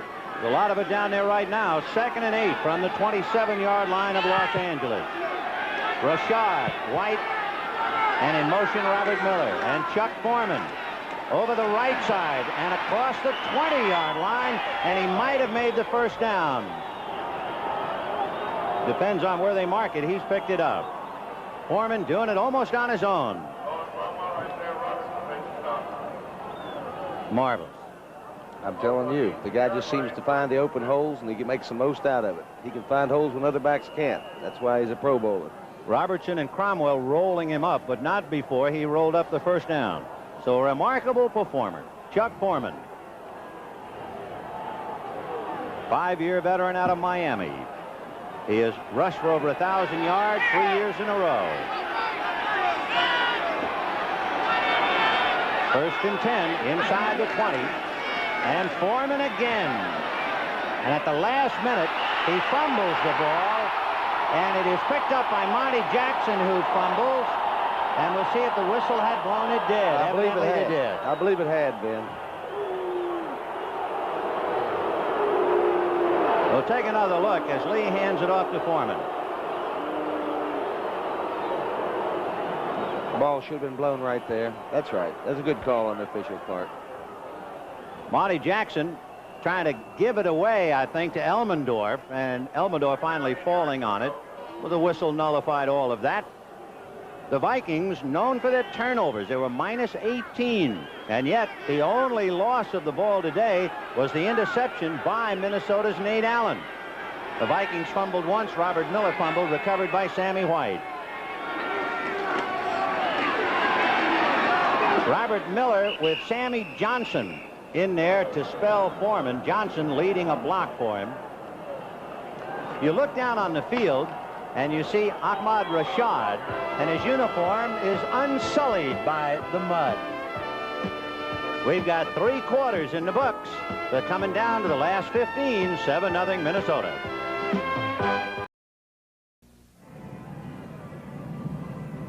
The picture tells you a story immediately that the wide receivers for Minnesota are playing a decoy game. Ahmad Rashad, number 28, Sammy White, 85, and their uniforms, well, it looks like they just arrived in the ballpark. And the Rams are playing right into the hands of the Vikings, who are so used to playing on fields like this, or muddy or frozen fields or snowy fields and all that, and they're allowing the Vikings to make them play their game. 3rd and 4. The ball is on the Ram 12-yard line. White in a slot left inside Rashad. In motion goes Robert Miller.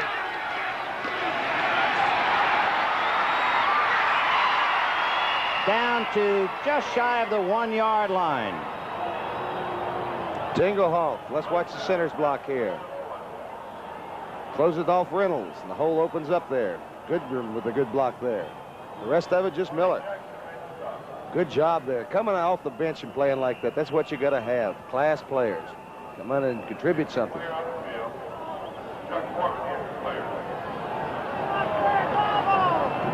Yeah, I wasn't sure. That's why I didn't say. Yeah, Chuck Foreman. Chuck Foreman banged up on that last carry. Very slowly getting up. Foreman, who has been carrying the ball for 16 times and 88 yards. And that would be, in fact, we check the numbers and make that 26 carries for Chuck Foreman. And he's paying the price, and he'll have to come out. Sammy Johnson, number 48, has come in to spell Chuck Foreman. Two tight ends, Stu Voigt and Craig. Steve Craig on one side.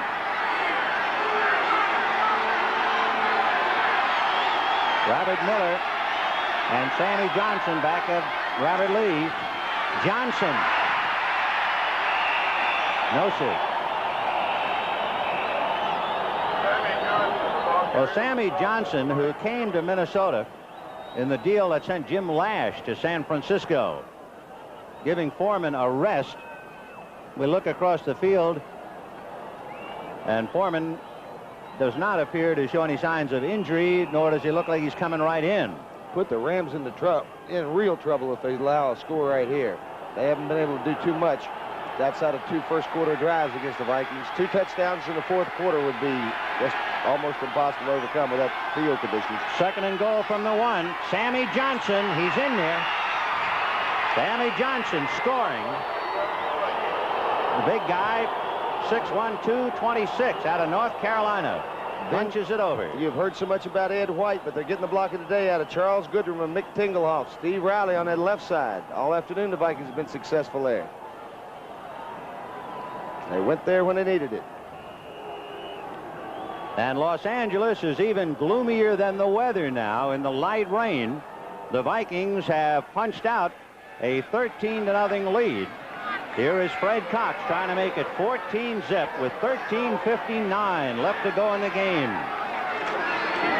It's down and up and good. So Fred Cox picks up 2 more points, 1,359 in his great career. But what is more important, the Vikings have picked up some more points. The NFL Today on CBS will return after. Minnesota leading 14-0. Fred Cox ready to kick off. Wendell Tyler is deep. He has Jodat and Cullen Bryant. And Minnesota recovers that squibber. And so the Vikings, who had just taken all kinds of pages, try the onside kick, and they get away with it. The Rams were not looking for it. That was Rick Nuzum, who had a shot at the ball, couldn't hold it, and the Vikings recovered. So Minnesota leading 14-0, and they've really put it to the Rams with that play. Came in here heavy underdogs today. Nobody gave the Vikings too much credit, and all week long, that's all we've heard from the Minnesota people. They're ready to play. Maybe that week in Tulsa has helped them. With all the confusion around Christmas, the Rams were here at home, happened to fool with their families and all that on Christmas Day. First and 10. You do indeed.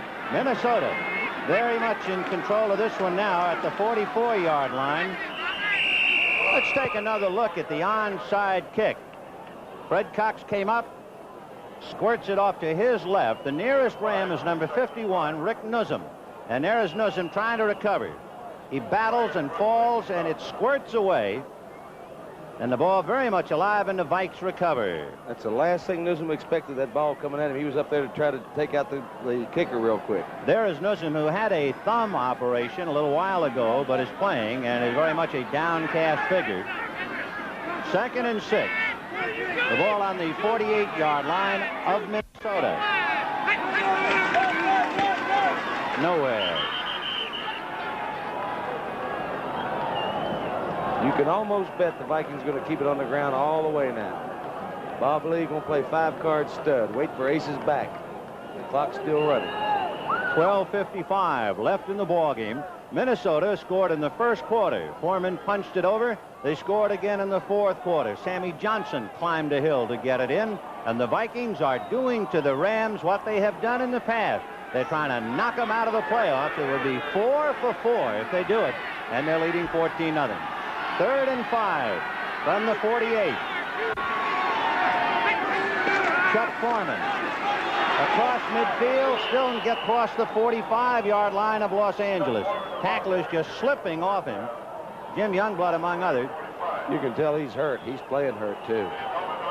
He is really beaten up. Boy, you got to give him a lot of credit. He has been such an outstanding performer for the Vikings. Chuck had carried 26 times. There's Tingelhoff saying, get him out, he's hurting. You can't say enough about a Chuck Foreman. So Sammy Johnson comes in, and Chuck Foreman will be going out. On Foreman's 26th carry, that's when he was racked up right near the goal line. He has now carried the ball 28 times for 96 yards, and he has paid dearly for every yard. He has that indeed. Watch him as he hits that left side where they've had so much success. Jack Reynolds playing off the blocker, missing the tackle right there. Just poor tackling by the Rams. Elmendorf also missing. 3 missed tackles on the Rams.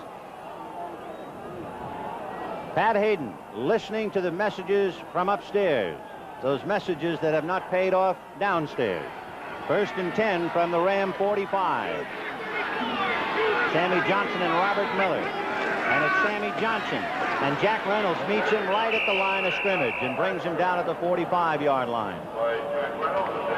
Going way back, the Rams had a 4th and 1 on the 32-yard line of Minnesota. They didn't make it. The crowd did not want the field goal. So the Rams went for the 1st down, didn't make it. The Vikings then marched all the way for a touchdown. The Rams then had a big drive, and it looked like surely they would tie it up, only to see Pat Hayden throw in the end zone, and it was intercepted by Nate Allen. The Vikings here in the 4th quarter have punched it over, and they're leading 14-0. 11 minutes and 3 seconds left to go in the game. Robert Miller across the line for a yard or 2. Jim Youngblood, Jack Reynolds, Isaiah Robertson.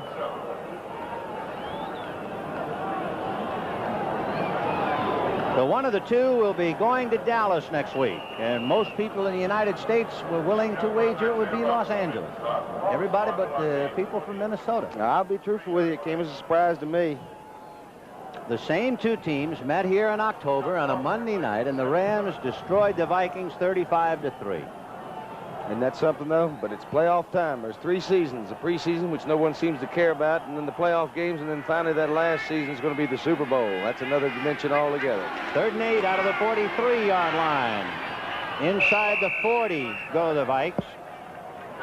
10 minutes and 6 seconds left to go in the ball game. And so on a 4th down and 3, the Vikings will give up the ball. The Rams will have Billy Waddy, Cullen Bryant, and Dwight Scales going back. Neil Clabo tried one coffin corner kick and got it into the end zone. We'll see what he does this time.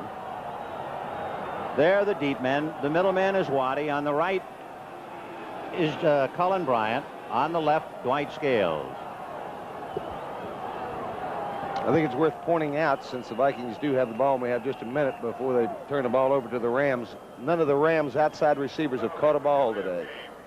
Fact is, I don't recall, but a couple times they've even tried to throw to their wide receivers. You might be interested also in the note that the Vikings have now run 22 consecutive running plays. And in the 3rd quarter, the Vikings held the ball 12 minutes and 10 seconds. The Rams had it for 2 minutes and 50 seconds. Rams have allowed them to play their game, though. Neil Clabo angling for the corner. And it goes into the end zone. So the Rams down by 2 touchdowns with 9 minutes and 21 seconds left to go in the ball game. Will put it in play 1st and 10 from their own 20-yard line. And the Minnesota Vikings 14. The Los Angeles Rams zip. 9:21 left to go in the ball game. The Vikings 14, the Rams nothing. And for Los Angeles and Pat Hayden, a litany of frustration and perhaps yet another deed to be added to it. McCutcheon and Phillips are the running back, and Hayden will send it up. And it's thrown to McCutcheon, no good. Jeff Seaman there to defend. The litany began back in 1969. In that overtime, in the playoff game, the Rams lost to Minnesota 23-20. In 1974, it was the Vikings 14 and the Rams 10. In 1976, it was the Vikings 24 and the Rams 13. And they're faced with that same prospect again. 2nd and 10 from the 20. Time left, 9:15.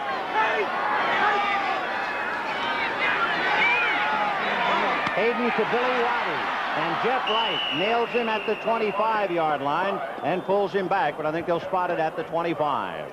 Vikings doing an incredible job today defending the Rams. They have had no receivers open downfield anywhere today. The entire afternoon, Pat Hayden dropping back, you see, not pressured whatsoever. Just good coverage by them. Jeff Seaman goes out. Nate Allen comes in. So the Vikes set up against the pass. Harold Jackson wide right, Billy Waddy left. 3rd and 5 from the 25. 14-0 Minnesota. Eller trying to get at him. Hayden has time. Throwing complete to the tight end, Terry Nelson, and he is knocked out of bounds just shy of the midfield stripe at the Ram 49-yard line. Terry Nelson, the most successful Ram receiver, picks up 24. And look at the little touch here by Pat Hayden. Puts it in there, and look at the catch. I think that ball might be deflected a little bit. Yes, it was.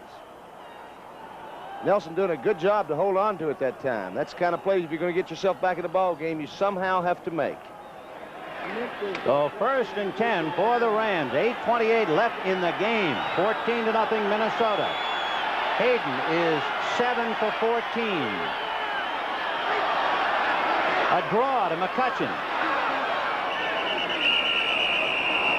Doug Sutherland meeting the draw head on, number 69, along with Matt Blair. And Sutherland has played well all day long today. He really has. There's Doug coming up out of the mud.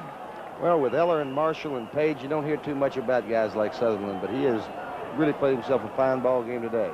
Went to school in Wisconsin at Superior State, and he was an original draft choice of New Orleans back in 1970.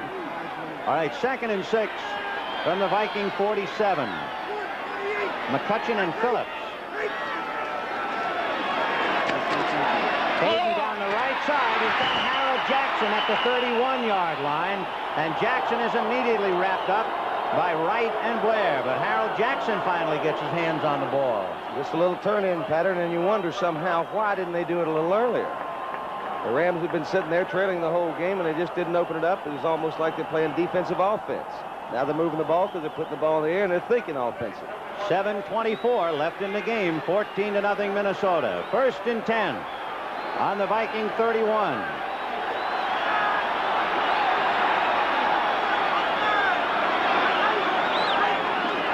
McCutcheon behind Phillips.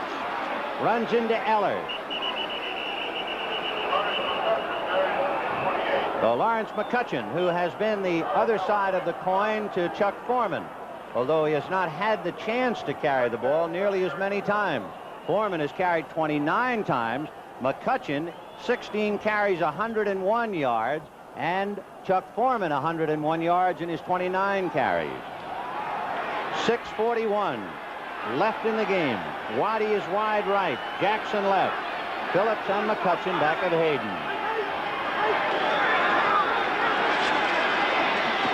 No good. Intended for Rod Phillips. And you immediately watch Phillips diving for the ball, and you wonder, where is John Cappelletti? What has happened to Cappelletti? Going into this game, Cappelletti had caught 6 touchdowns, but we have not seen him. It is Rod Phillips out there.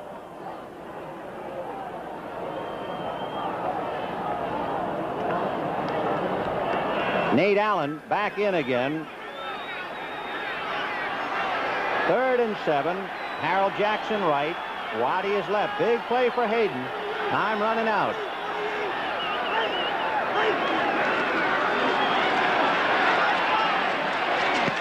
Intended for Lawrence McCutcheon.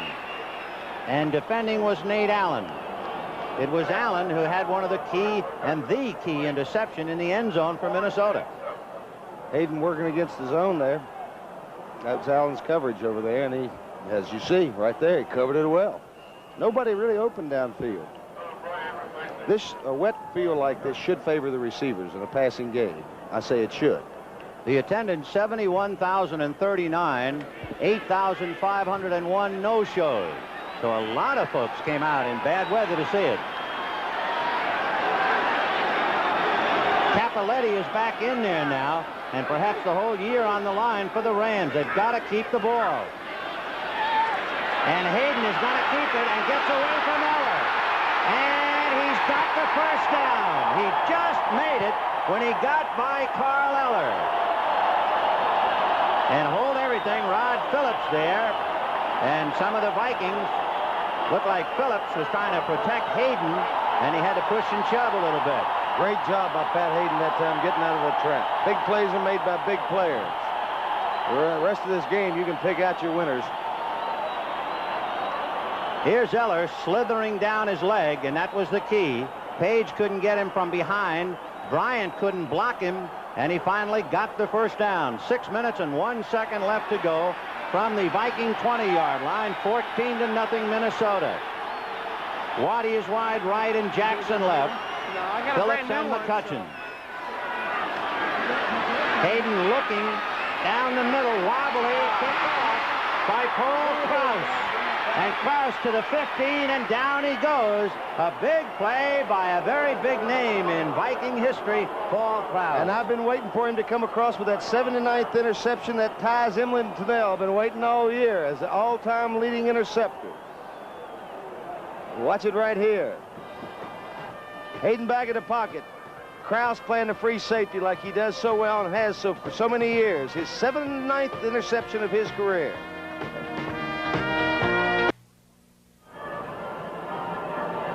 Let's take another look at that key interception by Paul Krause. And with Pat Hayden, with all the money on the line, throws a Billy Kilmer pass, but whether it's foul or not had nothing to do with it. Paul Krause laying back there, read where he was throwing it well. Stepped in front of Waddy, and there you go. 1st and 10, Minnesota. They have come up with the 2 key interceptions by Nate Allen in the end zone, and now this one by Paul Krause. The Vikings have now made it 23 consecutive ground plays. They're not about to throw it up for grabs. Robert Miller, coming up out of the soup, carried the ball. 14-0 Minnesota. They scored in the first quarter. They have scored in the last quarter, and they have shut out the only NFL team to win all its games at home, the Los Angeles Rams. But Grant has evidently done it again. 2nd and 9.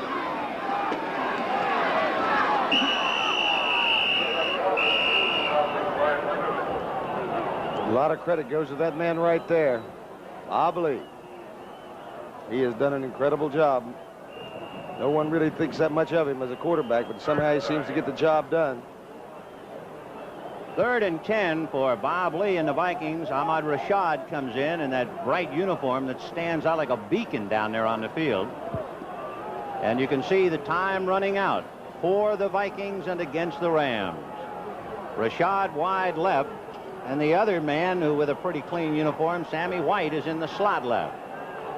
But the workhorses, they're just mud men down there now, as they can't quite get the ball to the 20-yard line. Nolan Cromwell first made a push, and Dave Elmendorf brought him down. That's Chuck Foreman, and what a game he has played. Foreman has carried the ball 31 times.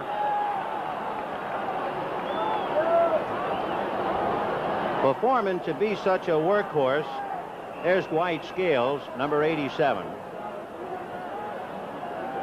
Foreman, against Detroit, carried 33 times for 156 yards. That was a season high for him, and he has come right back with 31 carries thus far today. Right about now, you kind of look for your special teams to come up with a big play.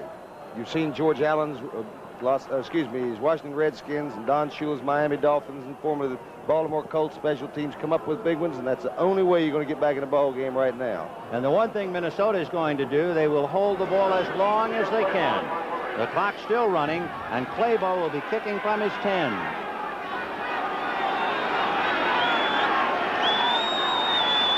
It's a slippery runway, but he gets it off.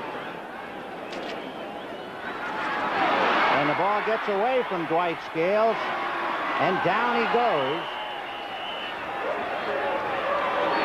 Scott Stowell, number 55, made the tackle.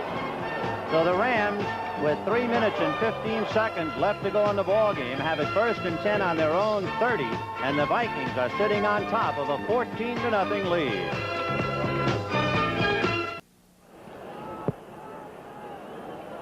A reminder, next Saturday at 1:30 p.m. Eastern Time, the Sun Bowl from El Paso. Stanford versus LSU, each coming into the game with a record of 8-3. That's going to be a good one, too. Good running back and a good quarterback in that game. A lot of other good players, too. When we opened up the ball game today, we talked about the 49 game when the Eagles shut out the Rams 14-0, December the 18th in the rain. So you could say that history has come back to haunt Los Angeles. Hayden over the middle to McCutcheon or Nelson, and it split the difference and went into the mud. What a shock city this is going to be, huh, Vin? Absolutely. The people here in Los Angeles were so sure that they were playing Dallas that one of the first questions that was asked Chuck Knox at a press conference Monday was, how do you feel you can stop Dallas? And Knox, they tell me, became furious and said, Dallas, we've got Minnesota. But that in itself might have summed up the problem that Knox and the Rams had. An inspired Minnesota club coming back to beat a team that had walloped them. No good and almost picked off. Bobby Bryant just missed it. The pass was intended for Harold Jackson. With 3 minutes and 7 seconds left, the Rams will look like that they are going to finish the year the way they started it. They opened up the year in Atlanta, and they figured it would be a breather. They were the heavy favorites, and Atlanta knocked them off. And now they finish up the year as a heavy favorite, somewhere around 9 or 10-point favorite against Minnesota, and it has been the Vikings 14-0. 3rd and 10 from the Los Angeles 31. 3:07 left. Jim Jodat is now in there with McCutcheon. The word on Cappelletti, he just bone weary. And the pass is broken up. Big Jim Marshall got those hands up, and it was number 70, the veteran Marshall, who smothered the pass. And that's where the wonderful experience comes in. What is it, 18 years he's been playing? Right. Big games are nothing new to him. He's been in 12 playoff games, 4 Super Bowls. There's where you look for it. Great job by Jim Marshall. He was able to get away from Tom Mack and get up in the air to smother it. Glenn Walker will have to punt. 3 minutes and 3 seconds left. The offensive team is barely off the field now. Special units are there. The Vikings, however, are not sure about this. Seaman and Nate Allen Krause go back to midfield, but there's no real safety man. Walker will kick anyway. And it hits on the 40 and just about takes a divot as it stopped dead on the 38, like a poached egg. So the Minnesota Vikings, who left the cold of Minnesota to train in Tucson and ran into rain. Little did we know that that training in the rain has paid off today. You think Bud Grant could even predict the weather? Rain on the desert, babe.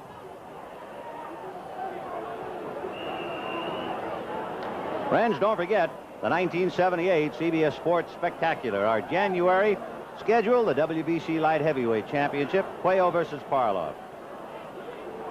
The World Lightweight Championship, Duran and DeJesus.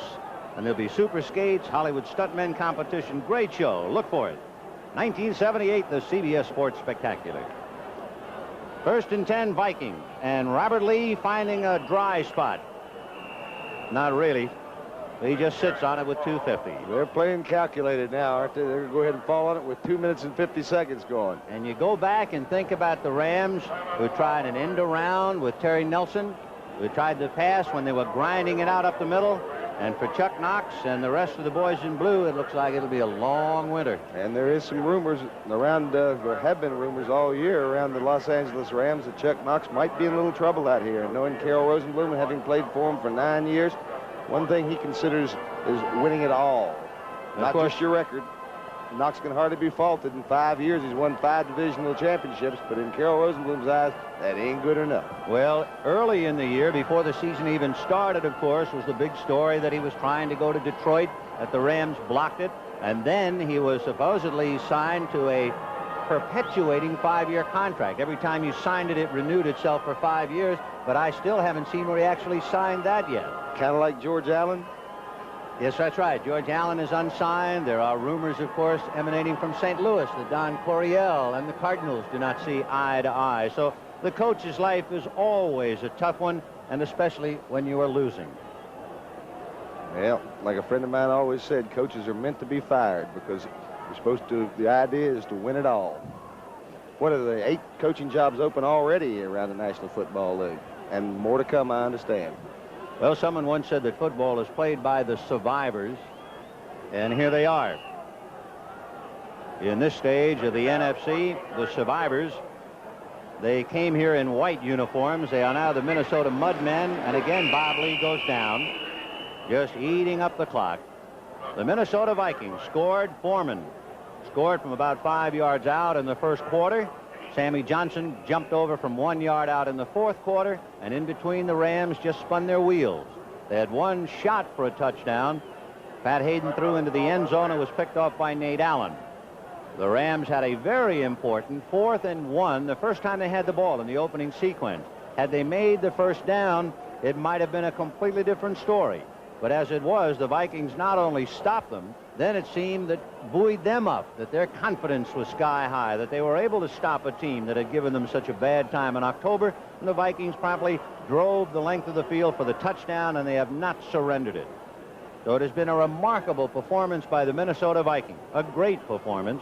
For the Rams, a puzzling, sometimes bewildering, and mostly frustrating afternoon. Well, in all truthfulness, the Rams have not played up to their capabilities this year. They've never put together 3 straight games back-to-back. It looked like during the last part prior to the Washington game, although they had won 5 in a row, some of them over weaker opponents, but on paper they're a powerful, powerful team, but they're on mud, not paper.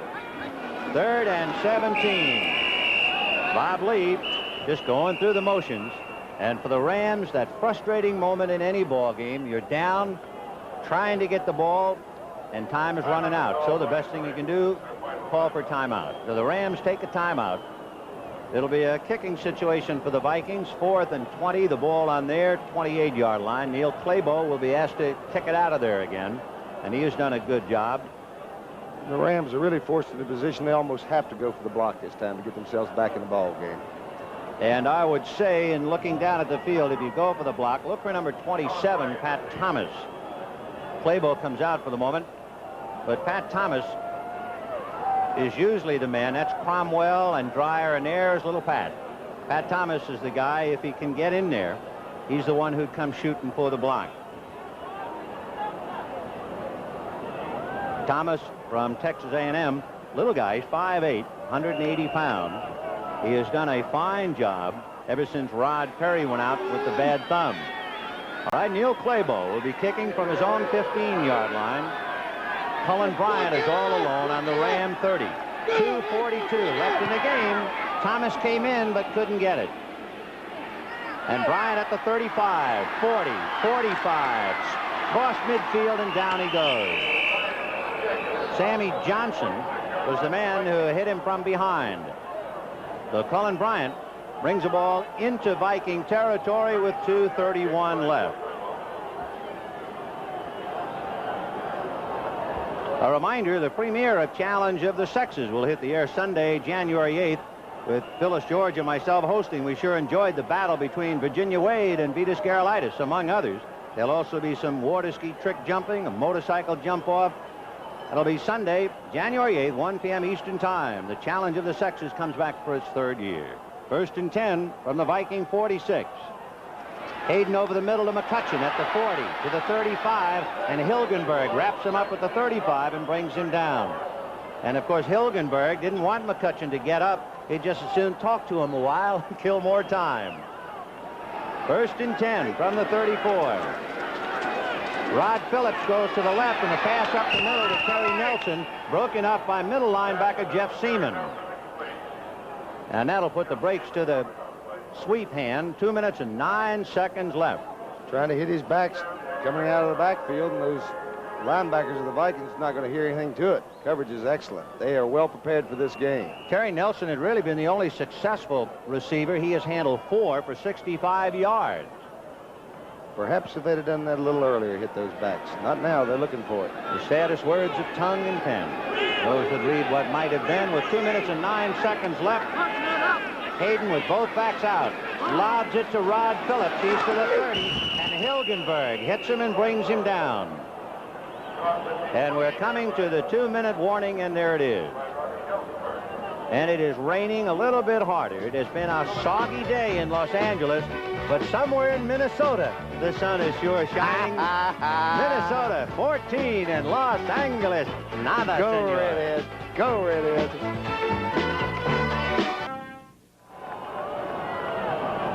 The timetable reads for Minnesota 2 minutes from Dallas. 14-0 Vikings.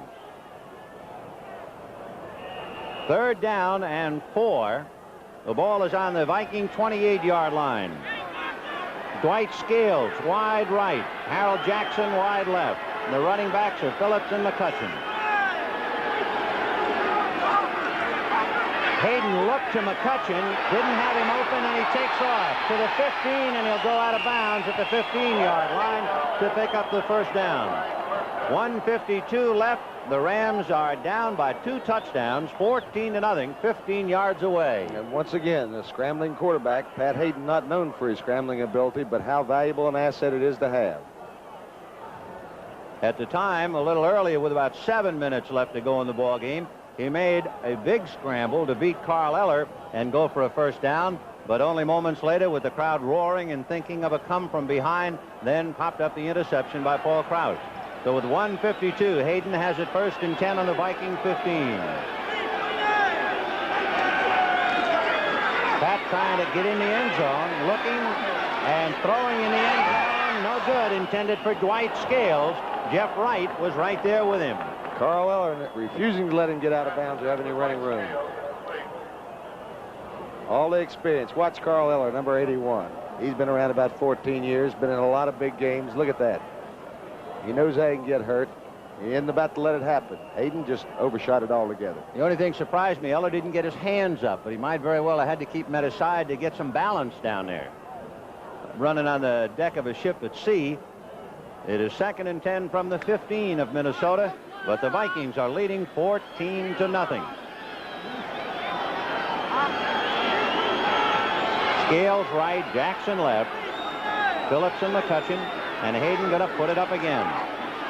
He releases to Phillips, and he is hammered by Matt Blair, and he could not get anywhere near the out-of-bounds line, so the clock still runs. To a man, the Vikings linebackers have played an excellent game today. They really have played well. Their coverage has been just phenomenal all day. Very well coached, very well prepared for this game. No time to huddle. Hayden again looking right and going deep, and it is caught by Terry Nelson. And again, he is on the field, so the clock keeps running. Terry Nelson, the only successful Ram receiver today. The tight end gets it to a 1st and goal with 1 minute and 6 seconds left. 14-0 Minnesota. Be 5 catches for Nelson.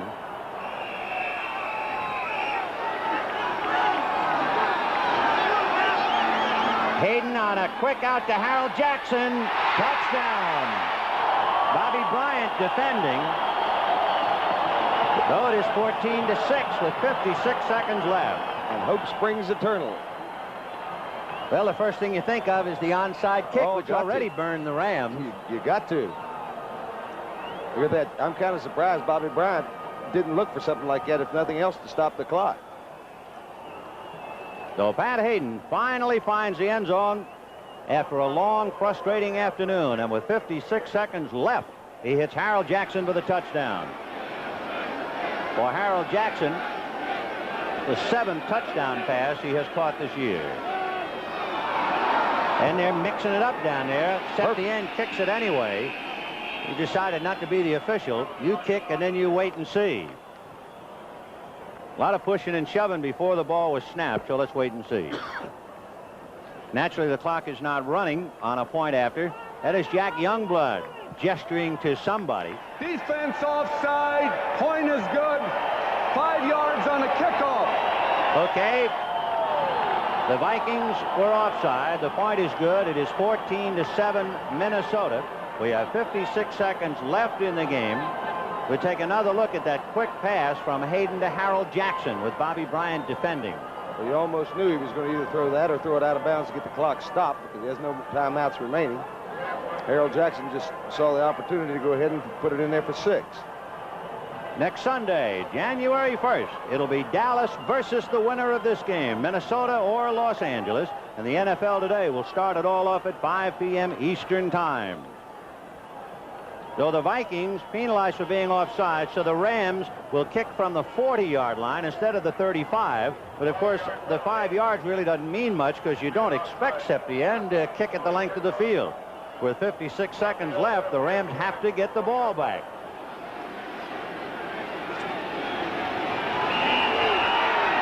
And here comes the Ram onside attempt by Septien.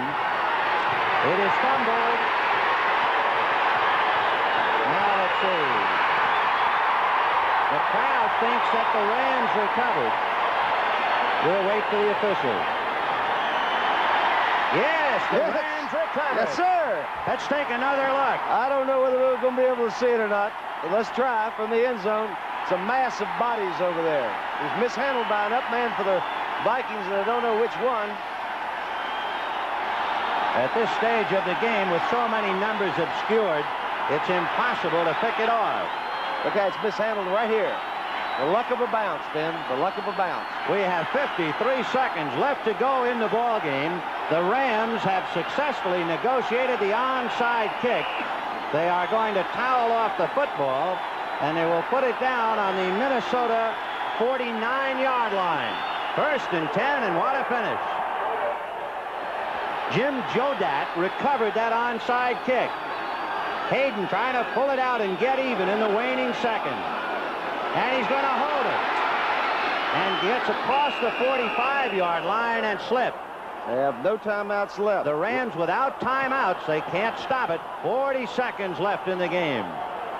And 30-some-odd seconds left to Dallas and counting. Hayden going to throw outside to Harold Jackson. Did he get out of bounds? Yes, sir. Yes, he did. The Harold Jackson is just able to get across and stop the clock with 30 seconds left. In the rain in Los Angeles, it is 14-7 Minnesota.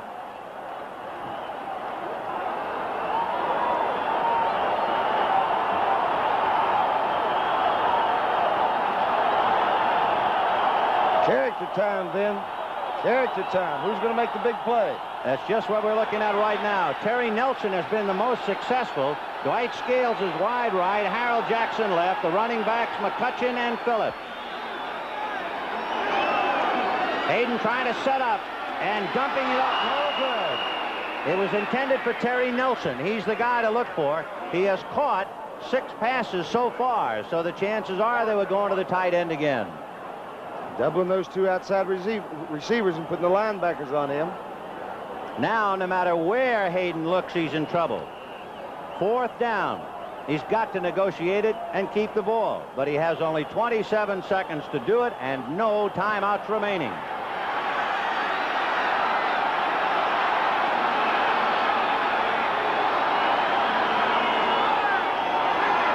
Hayden to Phillips. He's got a 1st down, but what are they going to do now on the 30-yard line? 20 seconds and counting. The Rams trying to get another play under. 15, 10. Hayden going to throw it out of bounds and stop the clock. So with 7 seconds left, Pat Hayden, who has been a winner throughout his career, way back in Bishop Ahmad High School and then at SC. And he's faced with a 1 in a million shot now. And he got time for 1 pass, period. That's it. He was able to beat the Oakland Raiders with a dramatic touchdown pass, but under totally different conditions. It is 2nd and 10, but that's not the important thing. The numbers that are important, 14, 7, and 7 seconds. Charles Young, wide right. Harold Jackson, wide left. Nelson, the tight end, on the right side.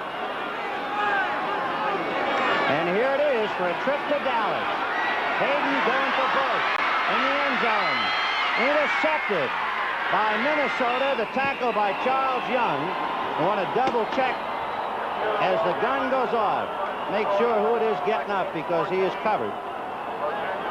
Jeff Wright, number 23. And so the Minnesota Vikings 3 times had beaten the Rams in Minnesota. And they came to Los Angeles in a rainstorm and put it to the Rams in the Coliseum. 14-7. A remarkable performance by the Vikings, who just 2 months ago were walloped by the Rams here 35-3. Different series when the playoffs starts in the regular season. And a downcast Pat Hayden, who had plenty of time to score a touchdown back in the first quarter and couldn't do it. And finally ran out with another interception, his third, and a do-or-die pass to end the game. Interceptions by Nate Allen, and that was a killer in the end zone. Then by Paul Krause, and the last play of the game by Jeff Wright. So Bud Grant has won his 108th game. And he and the Minnesota Vikings are heading for Dallas in a showdown with the Cowboys. Let's go back to Nick now. Nick? Today's win over the Los Angeles Rams, Alan Page and Jim Marshall. Alan, it seems to me that today you were going after those officials pretty good. Well, I'd like to say 2 things. One, and first of all, is that the way our offense played today and the way our defense played together as a team, I'm really proud to be a part of this team. And second of all, in spite of the officials who refused to call holding, Jim's jersey was kind of ripped. Yeah. As you can see, mine has been ripped. They ripped 2 or 3 jerseys off of me, 2 or 3 off of Jim. Is that why and they wouldn't call a holding penalty. Is that why you were complaining on the sidelines with Coach Grant? We complained to the officials, to the coaches, to everybody, and it seems that nobody really cares. Nobody listens. The officials, if they don't want to call it, they're not going to call it, and they didn't want to call it today. Jim, are you going to play for your 19th year next year? I certainly hope so. Barring any serious injuries next week, unless I get really crippled, I'm going to be back for my 19th year. Thank you, Jim. Back to Brent Musburger in New York.